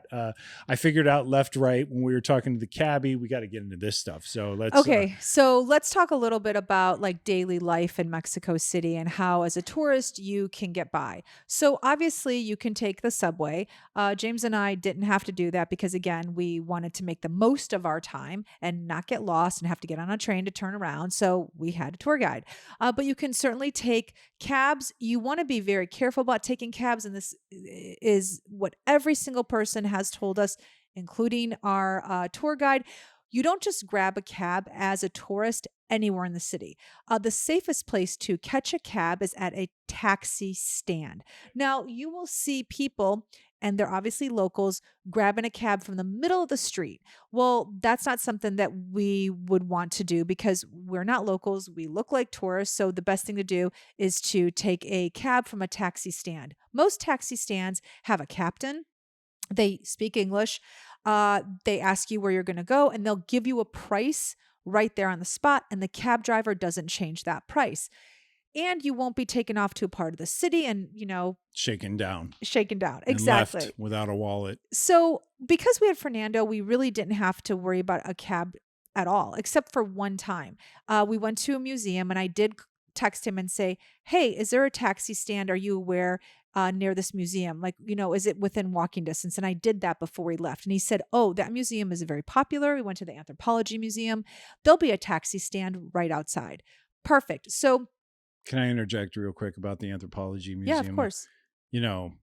After a full day of seeing the pyramids and then going to the anthropology museum, I think by the second or third room, we were both kind of overlooking at rocks. We Yeah, were over it. agreed. Yeah. But they had a nice cafe there. Oh, yeah, that was really good. Yeah. Anyway, go on. So we have an appointment to meet the American Girl at like 2 o'clock. And so because it was a day where everyone was on the road and there was no exemptions for any cars, we knew it was going to take a minute for us to get over. A 20-minute ride was going to take us an hour. We knew this. So we come out of the anthropology museum, and I start running, and James is behind me toward the taxi cab stand because I see a cab there already and I want to catch it before it leaves. And I'm running and I see this man who's about 100 years old with a cane. And I yell back at James and I said, "Oh God, I hope he's not driving us." But then I thought, well, You're there's so no, ageist. I am. I really am. Because there was no way we were going to get there in time with a 100-year-old man behind the wheel. Hmm. Okay. We had an hour and that was not even going to be enough. So, but I thought to myself, well, he's probably the captain. He's not going to be driving. No. He was driving. Yes, he was driving. So I get to the cab. He says to me, "Do you need a cab?" I say yes. He puts me in the cab seat. And then all of a sudden, I see him going around to the driver's seat. So I jump out of the cab. Do you Yeah, remember that, right? I jumped out of you the did. cab. I jumped out of the cab and I ran around the front. And he was like basically like, "Where are you going? Where are you going?" And I was just, I don't know what I was doing. I got to be honest with you. I think I panicked. Like I ran out That for makes two of us. I ran out for no reason. I ran out because I was like, no, no, no, this man cannot drive us. So I ran out and then this young guy comes over who had to be like 30. And I thought, oh, this is our cabbie, right? He And was the captain. he was the captain. Yeah. I was like, I looked at He's him like, and he he's goes, going to take you. yeah, He's going to take you. that's Yeah. what he said. He goes, "Where do you want to Lady. go?" He goes, "Lady." And I go, "What?" And I was like, "Who's driving?" He goes, "He's driving." Yep. So he tells us the price. It's the same price of the cab he told Yeah. us. I was like, oh, And you were already ready to text Sarah and just say, hey, we're going not to be going to late. be, yeah, we're not going to gonna be make it. late. And So we get in the cab and I literally said to you, I'm going to text Sarah and tell her we're not going to be on time, which I did because I knew there was no way. And then we get in the cab and I don't know what happened. he scorched the tires, leaving the parking lot, and quickly crossed 3 lanes of traffic to get in the bus lane. And while everybody was parked at several lights over a 3-mile stretch, he proceeded to drive up the ass of every bus that was in front of us in the bus lane. in their actual lane. He had no business being in this lane, and all I could hear on the side of our car was as we zipped past all the parked cars in traffic. I could not believe this guy, the stones on this guy. He was like, OG. He was legit OG. Seriously OG. I'm telling you right now, you have not lived until you have ridden with a 90-year-old Mexican man who does a 3-lane drift in the middle of a 4-lane roundabout in Mexico City. It was the greatest ride of my life. Like there was a point where I was like, I just have to see how much better this gets. Like this is insane. So I'm texting Sarah saying like, we might not make it on time. And James going, "Did you just see that? Did you just see that?" Yep. And then I look up and it's like, here's what I see. I see cars flying in front of us Everywhere. back and forth and he's just going straight. And I Yep. was like, it was like, what's that Uncle Toad's Wild Ride? What's that? Like Mr. Toad's yeah, Wild yeah, Ride, yeah. It was insane. Oh yeah, he was like Mexican Moses, just parting the Red Sea. It was crazy. It was just crazy. like cars would just like would like lean into him and then zip away because they knew he wasn't stopping. It was insane. I said to James at one point, we're driving in the bus lane. Yeah. And this was the day, if you didn't hear me say it previous, where there was no restrictions on driving. So cars, every car in Mexico City was on the road that day. Yeah. It was a parking lot, Yeah. except for us. And we were sandwiched between 2 buses. Yep. I literally turned around because there was like speed and they were coming honking up at him. They were like, "What are you doing in the bus lane?" Yeah, And it he's was like, crazy. he was just waving He everybody didn't care. off. No. He could. You know what James said? James said, "What did you say? He could give AF." Oh yeah. It Oh, my was God. crazy. James looked at me and goes, "He could give AF right now." And I was like, "Oh, you're right. He really Yeah. could." And then I didn't want to swear because he probably knows American swear words. So I didn't want to be disrespectful in his cab. so what happens? He gets us over to our area literally in like 30 minutes. Like he didn't stop. There was nothing. We went right? from being late to being 20 minutes early. Right. So he gets us over there and he's going so fast. I see that he passes the street that we're supposed to be on. Right. Yeah. So I'm saying to him, it's back there. And I'm like pointing behind me. Right. He's like, no. Right. He doesn't speak any English. We don't speak very good Spanish. Well, zero Spanish really. And so I I know he's speak going in Spanish. the wrong direction. So I keep like I have maps on my phone and ways and I see that it's keeps saying U-turn, U-turn, U-turn. And I know he's going the wrong way and he's going deeper into the wrong way. So I keep holding my phone up to him, basically like I'm literally shoving my phone in his face from the back seat. I'm like, no, no, no. And he's like, no, no. And he'd kind of like push my hand away, right? Then finally we're at a stoplight and I go, and I'm like, Senor, Senor. And I take my phone and I like literally put it in his face and go, here, here, because he had to turn right like at the light. I go, here, here. He takes off his glasses and he picks up another pair of glasses and puts it on and goes, oh, okay. Yeah. It was like, dude. But we got there. He got us. Oh my gosh. There were a couple like little side streets I he was just kept taking us having to down. go, yeah, I was like, oh my I God. just kept sticking my hand in front of him, go turn this way. And I Yeah. would go turn this way. He was getting so annoyed with me, but there was the only way he was going to get us there. He was literally going the opposite direction. And it took us a few, exchanges to get him back on the right track. Yeah. It was fun. But so here's the thing that you also learn when you're in Mexico City with regards to transportation. So one we just shared with you, which is if you're not a local, take a taxi from a taxi stand. The second is if you want to take a bus, you have to be very careful about the buses that you take. There are two types of buses in Mexico City. There's the government run, right? Or ran. I always get that wrong. Government run. Yeah. Buses. And then there's the private buses. So you'll know the difference between government run buses are electrical and they run on a electric wire and Cable. They're blue, I believe. And you see stands everywhere for them. And then the regular buses are just like buses that like are run on gas and they're all different colors and they have different names on them. Okay. Here's the difference right now. The buses that are run by the government or the city of Mexico, are very safe. The other ones are constantly getting robbed. So the way that it was explained to us is that when you go on those buses, you generally pay in cash. And what happens is that even though it's illegal to carry a gun or a knife or anything like that on you as a citizen in Mexico City, people still get on the buses that are privately owned and will rob them. And it is a risk you take. And he says it happens every single day. And he said, there's nothing you can do. He said, you just don't carry cash on you. You carry just enough to pay for your fare. He said the bus driver will generally just give the robber the money. The robber jumps off and runs somewhere in a neighborhood. So, and then they get on with the rest of their route. Yep. He said, it's super, super like common. No big deal. Yeah, like no big deal. So he said every day when ladies and men take those buses that they know that they are going to run the risk of getting robbed, but they have to take it because sometimes those bus routes are the only routes that take them to their home. To their neighborhoods, yeah. Yeah. So the city run is done by a card. There's no cash exchanged. It's city workers. So basically, if you're going to rob a city worker, you're basically robbing like the government. So they'll come and find you. So that was a really important bit of information. Don't get on a privately owned bus, or the chances are extremely high that you're going to get robbed. With the buses being electric, we also learned that the whole city of Mexico wants to be electric by 2030. But when I looked it up myself, because this is what Fernando shared with me, that they really want to do away with fossil fuels. They're trying to like really move toward electric cars in addition to the electric buses. And when he said by 2030, I was like, wow, that's really progressive. Like that's just, 8 years away.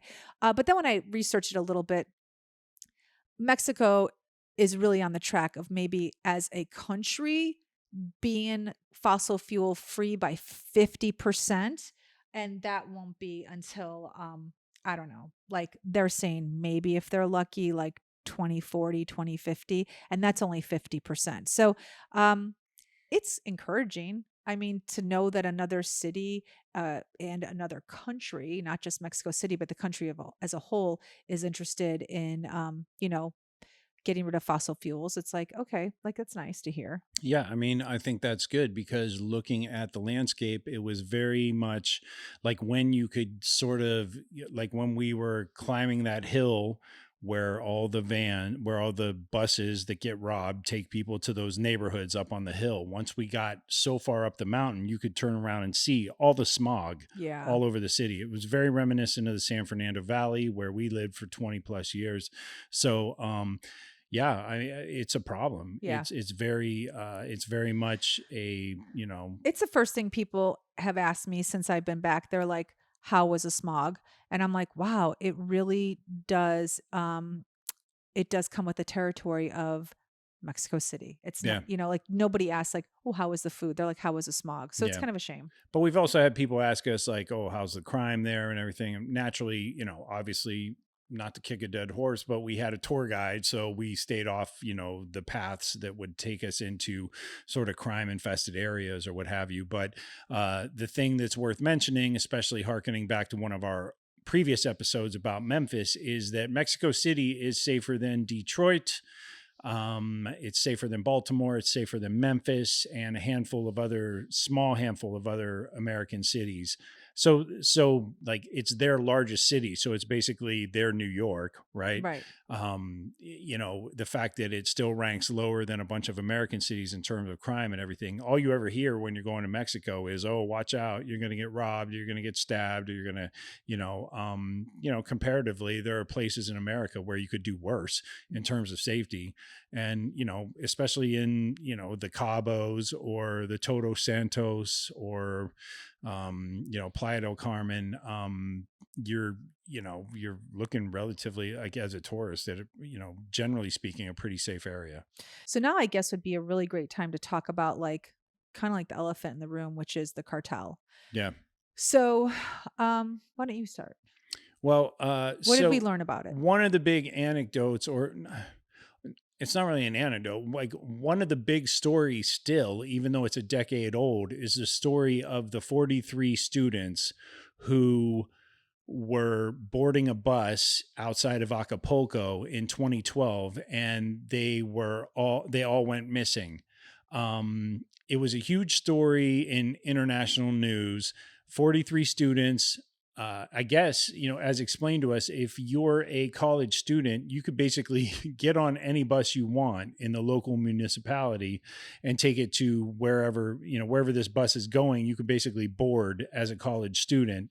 I guess a bunch of students requisitioned this bus to go to this protest, not realizing that this particular bus, even though the driver warned them, "You don't want to get on this bus, do not get on this bus," they insisted, "No, we have to go to the protest. We have to go to the protest." They got on.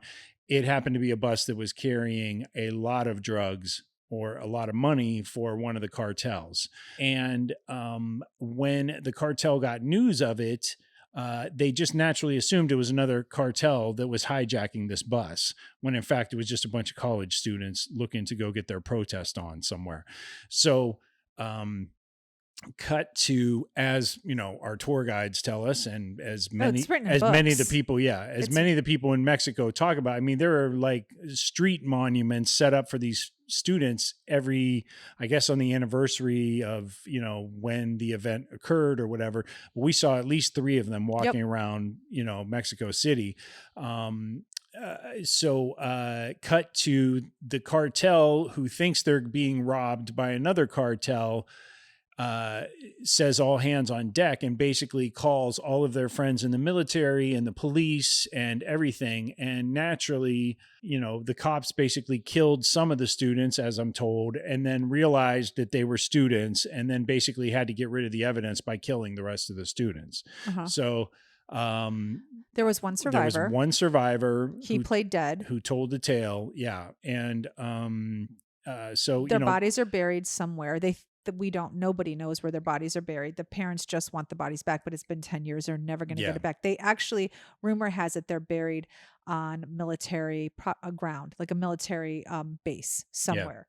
So culturally, it's in all of their consciousness, especially in Mexico City. But even when we were, going around Cabo or what have you, you would see glimmers of it here and there. And obviously, our tour guide told us a lot about the story. So it's a thing, and it sort of is representative of the little people who want to be rid of the cartel regime. I don't know how they accomplish that. It's never going to happen though, Yeah. because when we were talking to both tour guides, I mean, they're both locals, and it's, again, you're seeing the country through their eyes, not through a journalist's eyes, not through a student's eyes, not through a politician's eyes. You're seeing it through people that work in this country and have lived there their whole lives.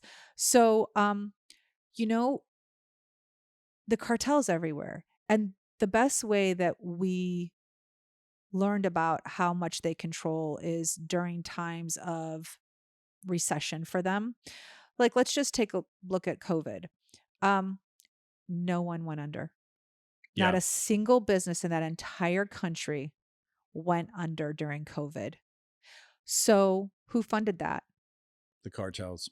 Everyone knows it was the Yeah. cartels. The cartels kept every business alive during COVID.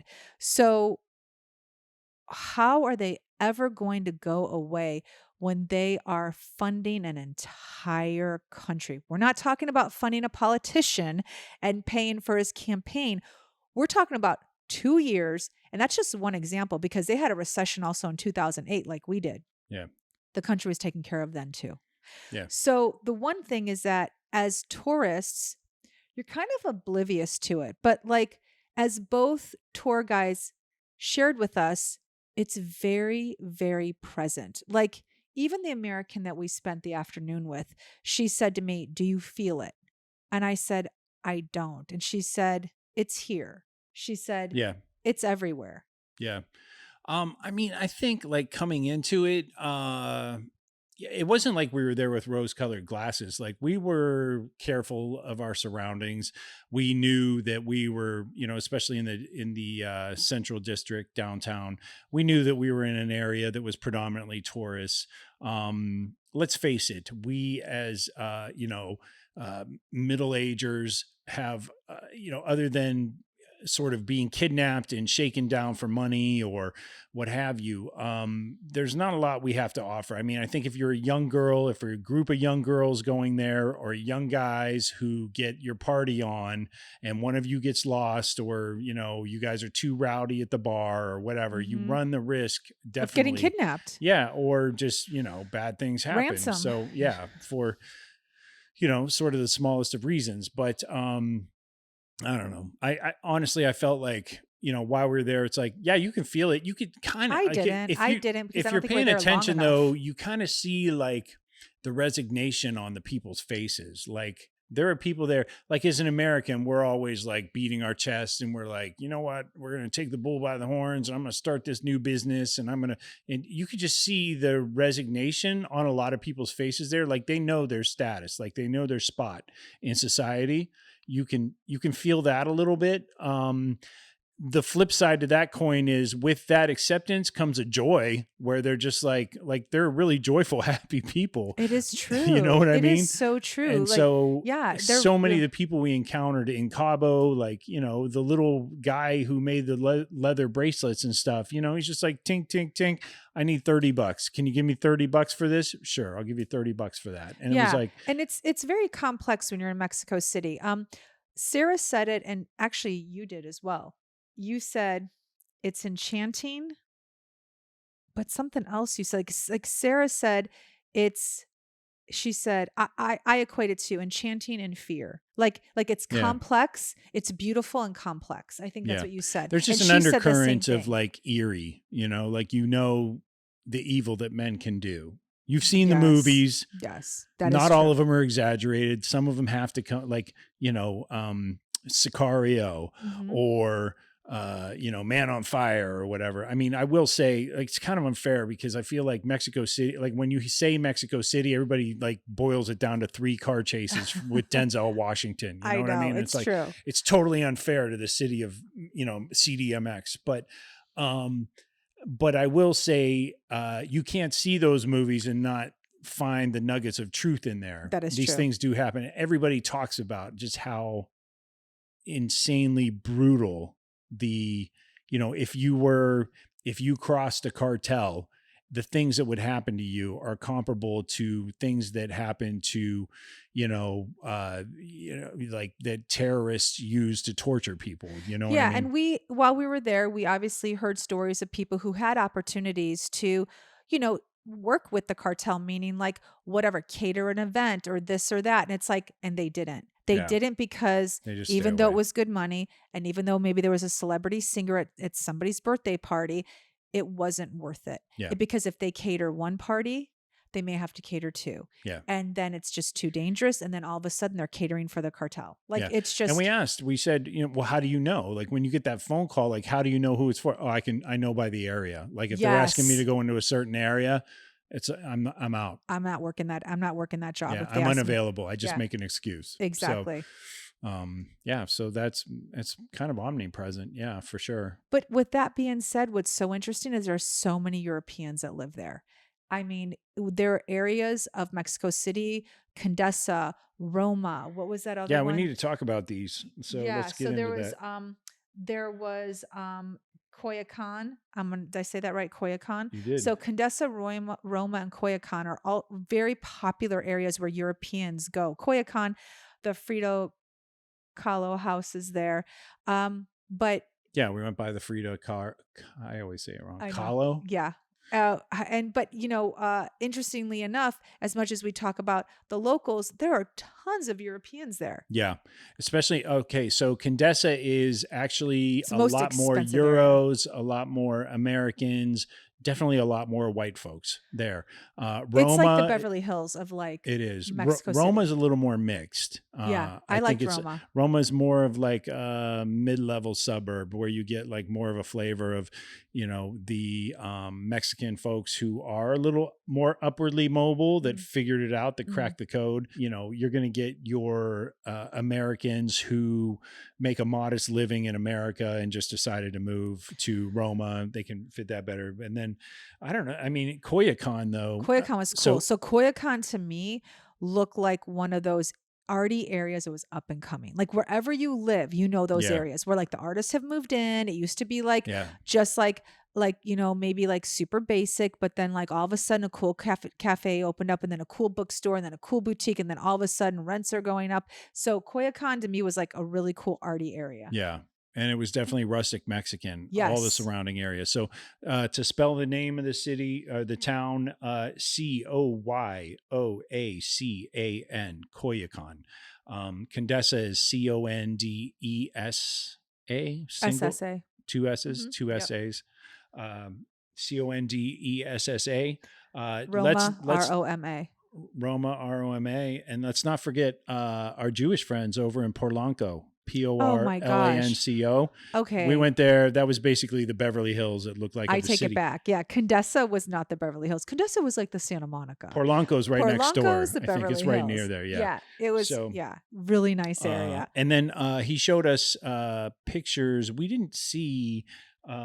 So I guess historically, a lot of the Mexican Jews who live in Polanco are now going out to another section of the city that's a little more upscale. It's called Condado de Ciudad. Oh, I did not remember that. CAN. Okay. Oh, sorry. CONDADO. Second word DE. Third word SAYAVEDRA. Saavedra. Did he tell you this? Because I don't remember this. He said once the women get out there, it's basically like the rich of the rich. It's not necessarily Jewish out there, but it's basically, he was telling me about a client that he had for a tour. He had to move somebody. He had to move a van full of people around. Our tour guide does a lot of film and television shoots, so he'll do transportation for these things. And there was one for like a corporate client or something like that, but the woman actually lived in this Condado area. And she told him, I have no idea what Mexico is really like, because ever since we moved to Condado, it's like living in a bubble. So it's I sort of remember she's that. sort of cut off from like the entire, I think that's when you were sleeping, hun. I think that's when you were taking a nap. Definitely So, could have been.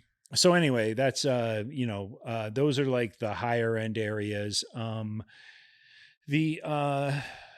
don't know. I mean, overall, though, I think we need to talk about a couple things: the one hit and the one miss. Tacos or naco. Oh yeah, that was a miss for sure. we should have known it was a miss for you when your friend Sarah said, "Oh, it's kind of like the In and Out of I Mexico." know, because I don't like In and Out. Because she hates In and Out. So we went there. It was fine. I mean, it was, but I just didn't get all the hype. I like my quesadilla, and that was it. I don't like anything else. Yeah. So Tacos Orinoco And I is don't like like, quesadillas. it's a So there you popular go. place where everybody says, you got to go, you got to go, you got to go. Pro tip, don't go to Tacos Orinoco. Go to Khalifa instead. I think it's La Khalifa, Califa. It looked way more promising. Yeah, and way Fernando more said, flavors on the you should menu. have gone to La Khalifa. Why did you go to Yeah, Tacos? yeah. Whatever the heck that is. But let's talk about the big hit. We went there twice. Oh, I have to. El Moro, I know, I was gonna look it up. ELMORRO. I wanted to get the right, like I wanted to get it exactly the way it was spelled. Moro. El Moro. It's churros Churros. We went the first night. and hot chocolate, Mexican Yeah. hot chocolate. It was so delicious. We read the sign wrong. Yeah, because we don't speak Spanish or read Spanish. It's so funny because it was like such a generic word, and I should have known. I should have figured it out. But Yeah. So what happened? So we walk in. we walk in, we pay the cashier for what we want. They give us what we want, and then we turned right around and went to go sit at a table. And they looked at us like, "What are you doing?" So we were at the to-go window, basically. Yeah, and then they got mad, and then they just pointed at us. The lady was like, "Go ahead, go." Yeah. So we left a couple dollars for a tip, and then we left. It was But such the good next churros. time we went, they're the best churros in Mexico City. Yeah. Like this company is, and there's churros everywhere. But this is the best, and I don't know what makes them best because I didn't try anyone else. Because why would I? Yeah. Why would you? They were really good. We walked past a place where there was nobody in the churro restaurant at the same time. Where there was a line outside the other one. Yeah. It made no sense. Well, I guess it probably does. Yeah. El Moro was the best. It had great Mexican chocolate, which Mexican is hot chocolate. cinnamon hot chocolate. Yeah. You So good. enjoyed all that stuff. You liked it so much that in less than 24 hours, we were back there again. We did. Yeah. Yep. We skipped dinner and went to churros. Yeah. There's another place that I went to. I think it was called Cafe Obregon. These biscuits that they make are killer. They are so yeah. good. Obregon. That place was really good. And then we were staying in the Centro Historico district. There's one more bakery around the corner. I forget the name of it. But that looked really good as well. Did you go in? I did not. I went in, but I didn't order anything. It was Okay. at night. I'd already Then we're not going to talk about it. You didn't Okay. have anything. I didn't have anything, but it looked amazing. All right. Well, And looks there was can a be line deceiving. of people. I think a line of Mexicans standing outside. All right, tells you it's fine. good. But you didn't have it, so right. let's not even talk about it. All right, fine. Do you remember the place, the hotel we went, where it was right on the corner of the square? The first dinner we had overlooking the square. Do you remember that? Yes, it's the Grand Hotel in Mexico City.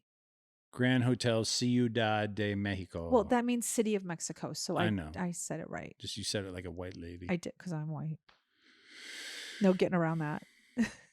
All right. So anyway, so those are all places we recommend. I think we need to wrap this up. Yeah. Let's talk about our top 5 and Top our bottom 5 and bottom 5. Yeah. Your top 5. Ready, Okay, set. so You're not ready. I'm Ready, really set. not Ready, okay. go. The canals. We never talked about the canals, but Talk they about have them now. canals in Mexico City, and we went on the canals, and it was like right out of Venice, but not in Venice, and we had a canal driver. I don't know, there's a real technical word for them, but the canals were incredible. I thought the food was amazing. We didn't really get a chance to talk about the food, but there are all different fares there. I mean, look, if you ever turn on the Food Network, you'll always see an episode where there's a chef that lives in Mexico City and owns a restaurant in Mexico City. There's a reason for that. Yeah. So the food was incredible. You could get a couple of appetizers, a couple of, bougie drinks, 2 entrees and a dessert for under 70 American dollars. And that's like, a 5-star meal. And you can get that whether it's Mexican, Italian, American. They have everything there. So the food was one of my top 5. I love the fact that the city is walkable. So we walked 4 miles one day from our hotel to the Anthropology Museum, and it didn't feel like 4 miles. It's very reminiscent of living in Chicago or a city like New York, where there's so much to see that you're distracted by how much your feet hurt.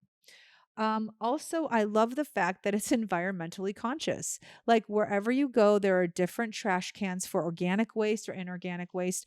I know it's a poverty stricken country, but they still really care about their environment. The fact that they want to go electric and they have a goal is pretty incredible. No one in America is talking about going electric. So kudos to them for at least trying. I also I my one of my the last top 5 for me is fight the power. I love that they protest. I love that they protest everything. I was so happy that they were protesting. I mean, look, if you're living in a caste system and all you've got are protests, have at it. Okay. Yeah, that makes sense. So, do you want me to do my bottom 5 or do you want to do your top 5? Well, I just want to jump in real quick. I'll do my top 5.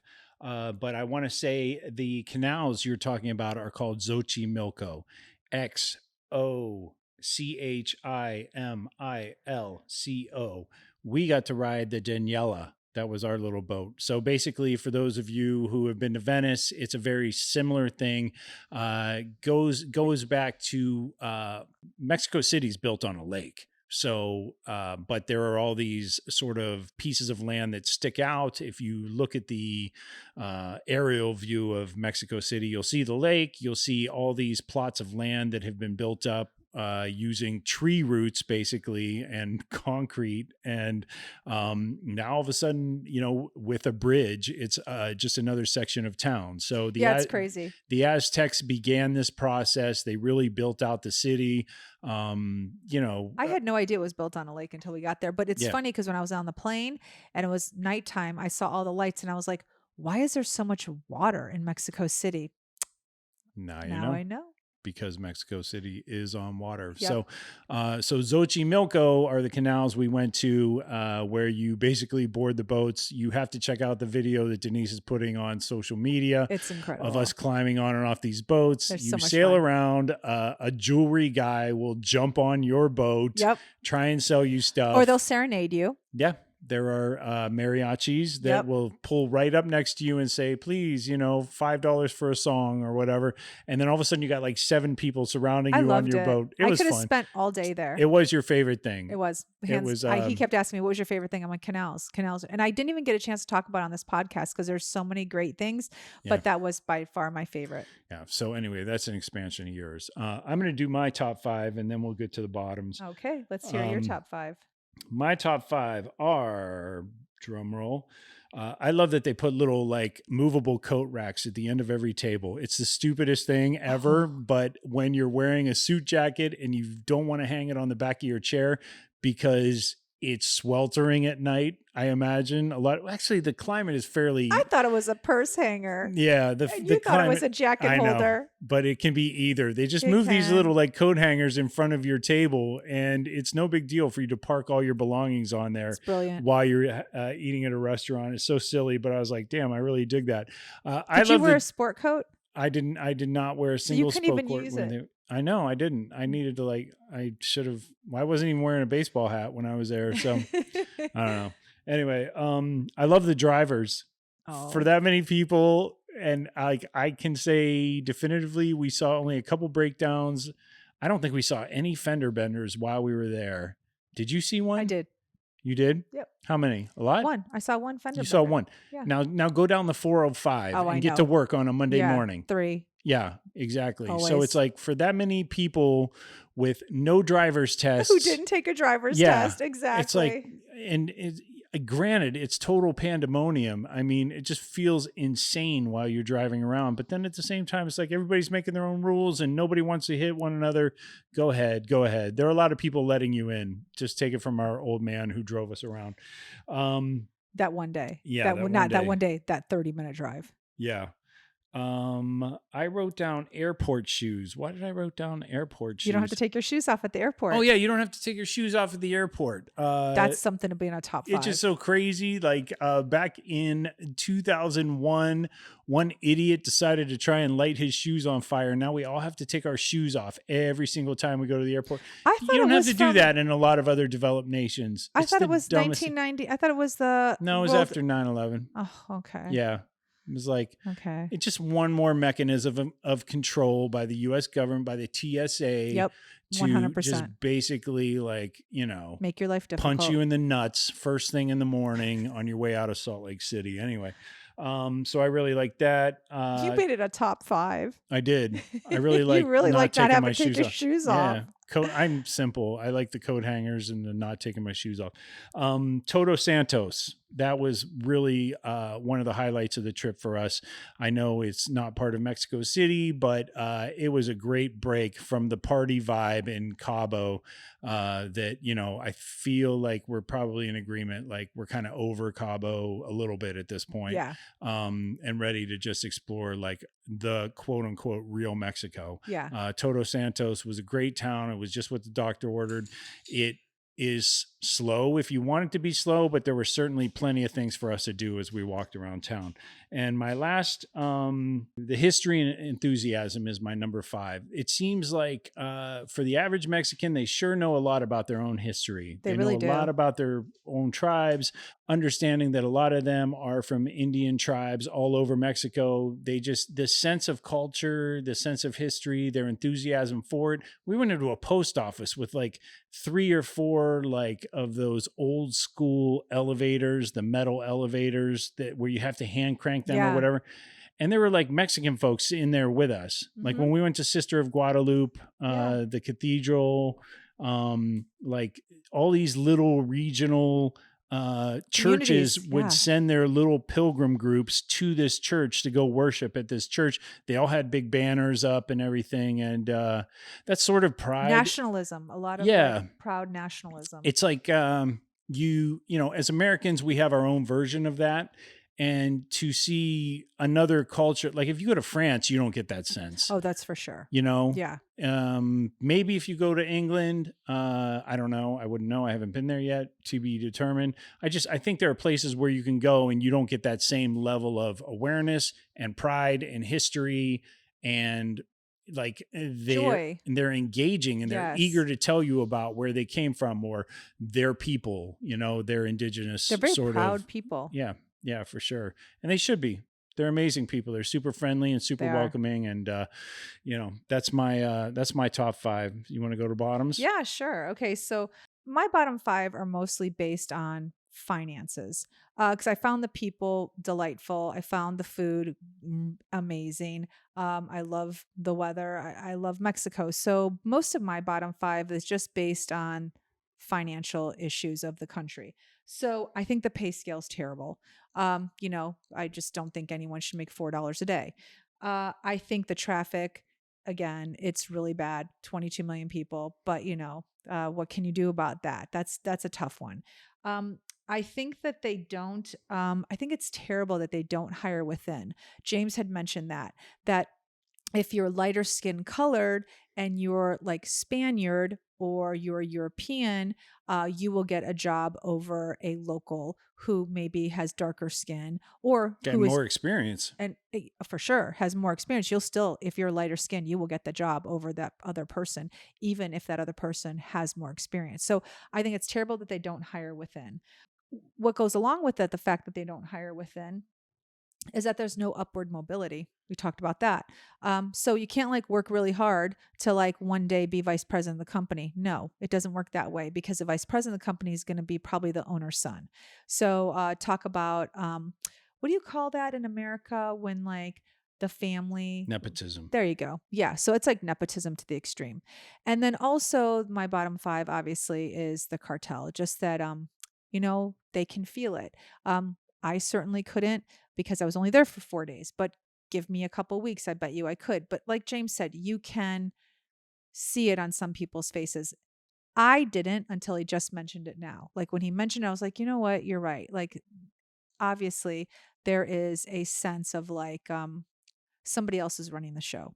And I think that also, obviously plays into people's finances and how far they can get ahead in Mexico when someone else is controlling the show. It's very difficult. So, but most of my bottom 5 minus traffic are financial based. Got it. Okay.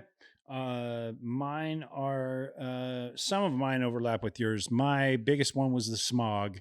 I think it was definitely surprising to me because, frankly, the city is filled with so many green parks. right? Oh, There are it's so many true. green parks. Like, Yeah. I personally feel if the Mexicans are going to kidnap anybody, it should be LA Parks and Rec administrators, because they could learn a hell of a lot from the people in CDMX.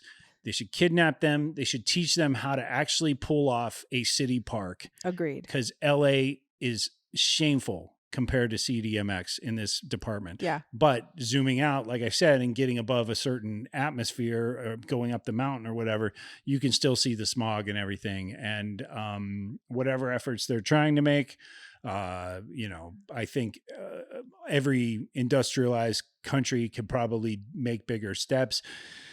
Mexico's no exception. So there's that. The holes in the sidewalks, ankle breakers, just waiting to happen. Like I holes forgot in the about that. sidewalks. We No, would be they're walking deadly. around and I'd be like, No, I they're will literally deadly. break my foot in that damn No, thing you'll right fall in. Yeah. Like it's not like a little crack. There are occasionally a spike sticking out. Oh, yeah, the spikes. Rebar. Mhm. Yeah. The spikes are good. I forgot about that. Yeah. So be mindful of that as you're walking around. I have a couple other tips for the guys here in a second, but upward mobility, I also said. And then for me, the American demand for drugs. The American demand for drugs makes me is one of my bottoms for Mexico, because frankly, they're going to keep producing the supply as long as we are so lax with our inability to control the demand for it. It's that simple. If you want all these drugs off the streets in America, guess what? Your Mexican brother down the street also wants all the drugs off the streets in America. So figure out a way to legalize it or abolish it or something, because you know what? It's for all of the ills that the drug consumption in the United States has, especially in our rural communities, Mhm. right? Mhm. For all of those ills, there's an equal but opposite ill for some family in a rural area in Mexico. It's true. You know what I mean? Yeah, it's very true. And frankly, if you don't want cartels in Mexico, then you're going to have to cut off the demand Well, it's in basic. America. It's like when you want to put someone out of business, you don't frequent their place. Yeah. So I don't know. Talk to your kids, talk to your friends and neighbors, and Stop doing drugs. Exactly. Don't do drugs, people. But I do, before we wrap this up, I want to mention a couple things that I ran into, just like traveler tips. Okay. First off, bring a pen. We didn't bring a pen going through customs. We had to borrow a pen from a lady. We've done this so many times. It was such a rookie move. Think we should know. Such a rookie move. Make sure you have a pen somewhere in your backpack or in your bag. You have to fill out a customs form when you get to Mexico. Yeah. You have to, and frankly, it's going to be a little bit in Spanish. So maybe review the Mexican customs form before you go. I'm sure you can find a copy of one online, and you'll know what to put on each space when you get that form handed to. They don't give it to you on the plane. They used to. They don't anymore. They don't. You're in the terminal waiting to go to your destination or meet your cabbie or your tour guide or whatever, as they hand this thing to you. And there's a scramble with all the white people from America to figure out who has a pen, who doesn't. It's stupid. We forgot a pen. The AT&T service for our phones sucked. Terrible. Sucked Just in Cabo. awful. Just awful. Sucked every time I needed it in Mexico City when we had the cab driver. I just wanted to be reminded of the Spanish words for right and left. And when he blew past Denise's street, my wheel was spinning on my Safari because I could not get Google to load. AT&T sucks in Mexico. So eventually we got into an area and I got bars, and then it happened, and then we got there. But anyway, AT&T sucks in Mexico. For the guys, bring now I'm talking, forget Cabo. Cabo's a resort town. It's a beach town. Bring shorts and flip-flops and a swimsuit and you're good. But for Mexico City, definitely bring pants. Bring a casual pair of black or brown pants and probably casual shoes.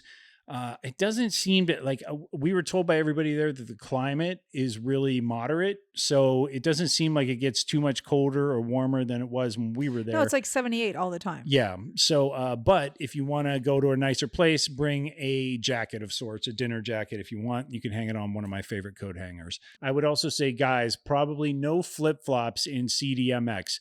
The sidewalks are dirty from everybody walking around. There are holes and spikes. You do not want to be caught walking around for 4 or 5 days in Mexico City with only a pair of flip flops. Bring a pair of shoes, sneakers. If you're going to be doing walking down all the way down Reforma like we did, definitely a pair of, comfortable tennis shoes or something like that. And then the biggest thing is not the biggest thing. The second biggest thing is download Duolingo before you go to Mexico City. At least check it out and do some of their rudimentary lessons in that app before you go for like a month or two.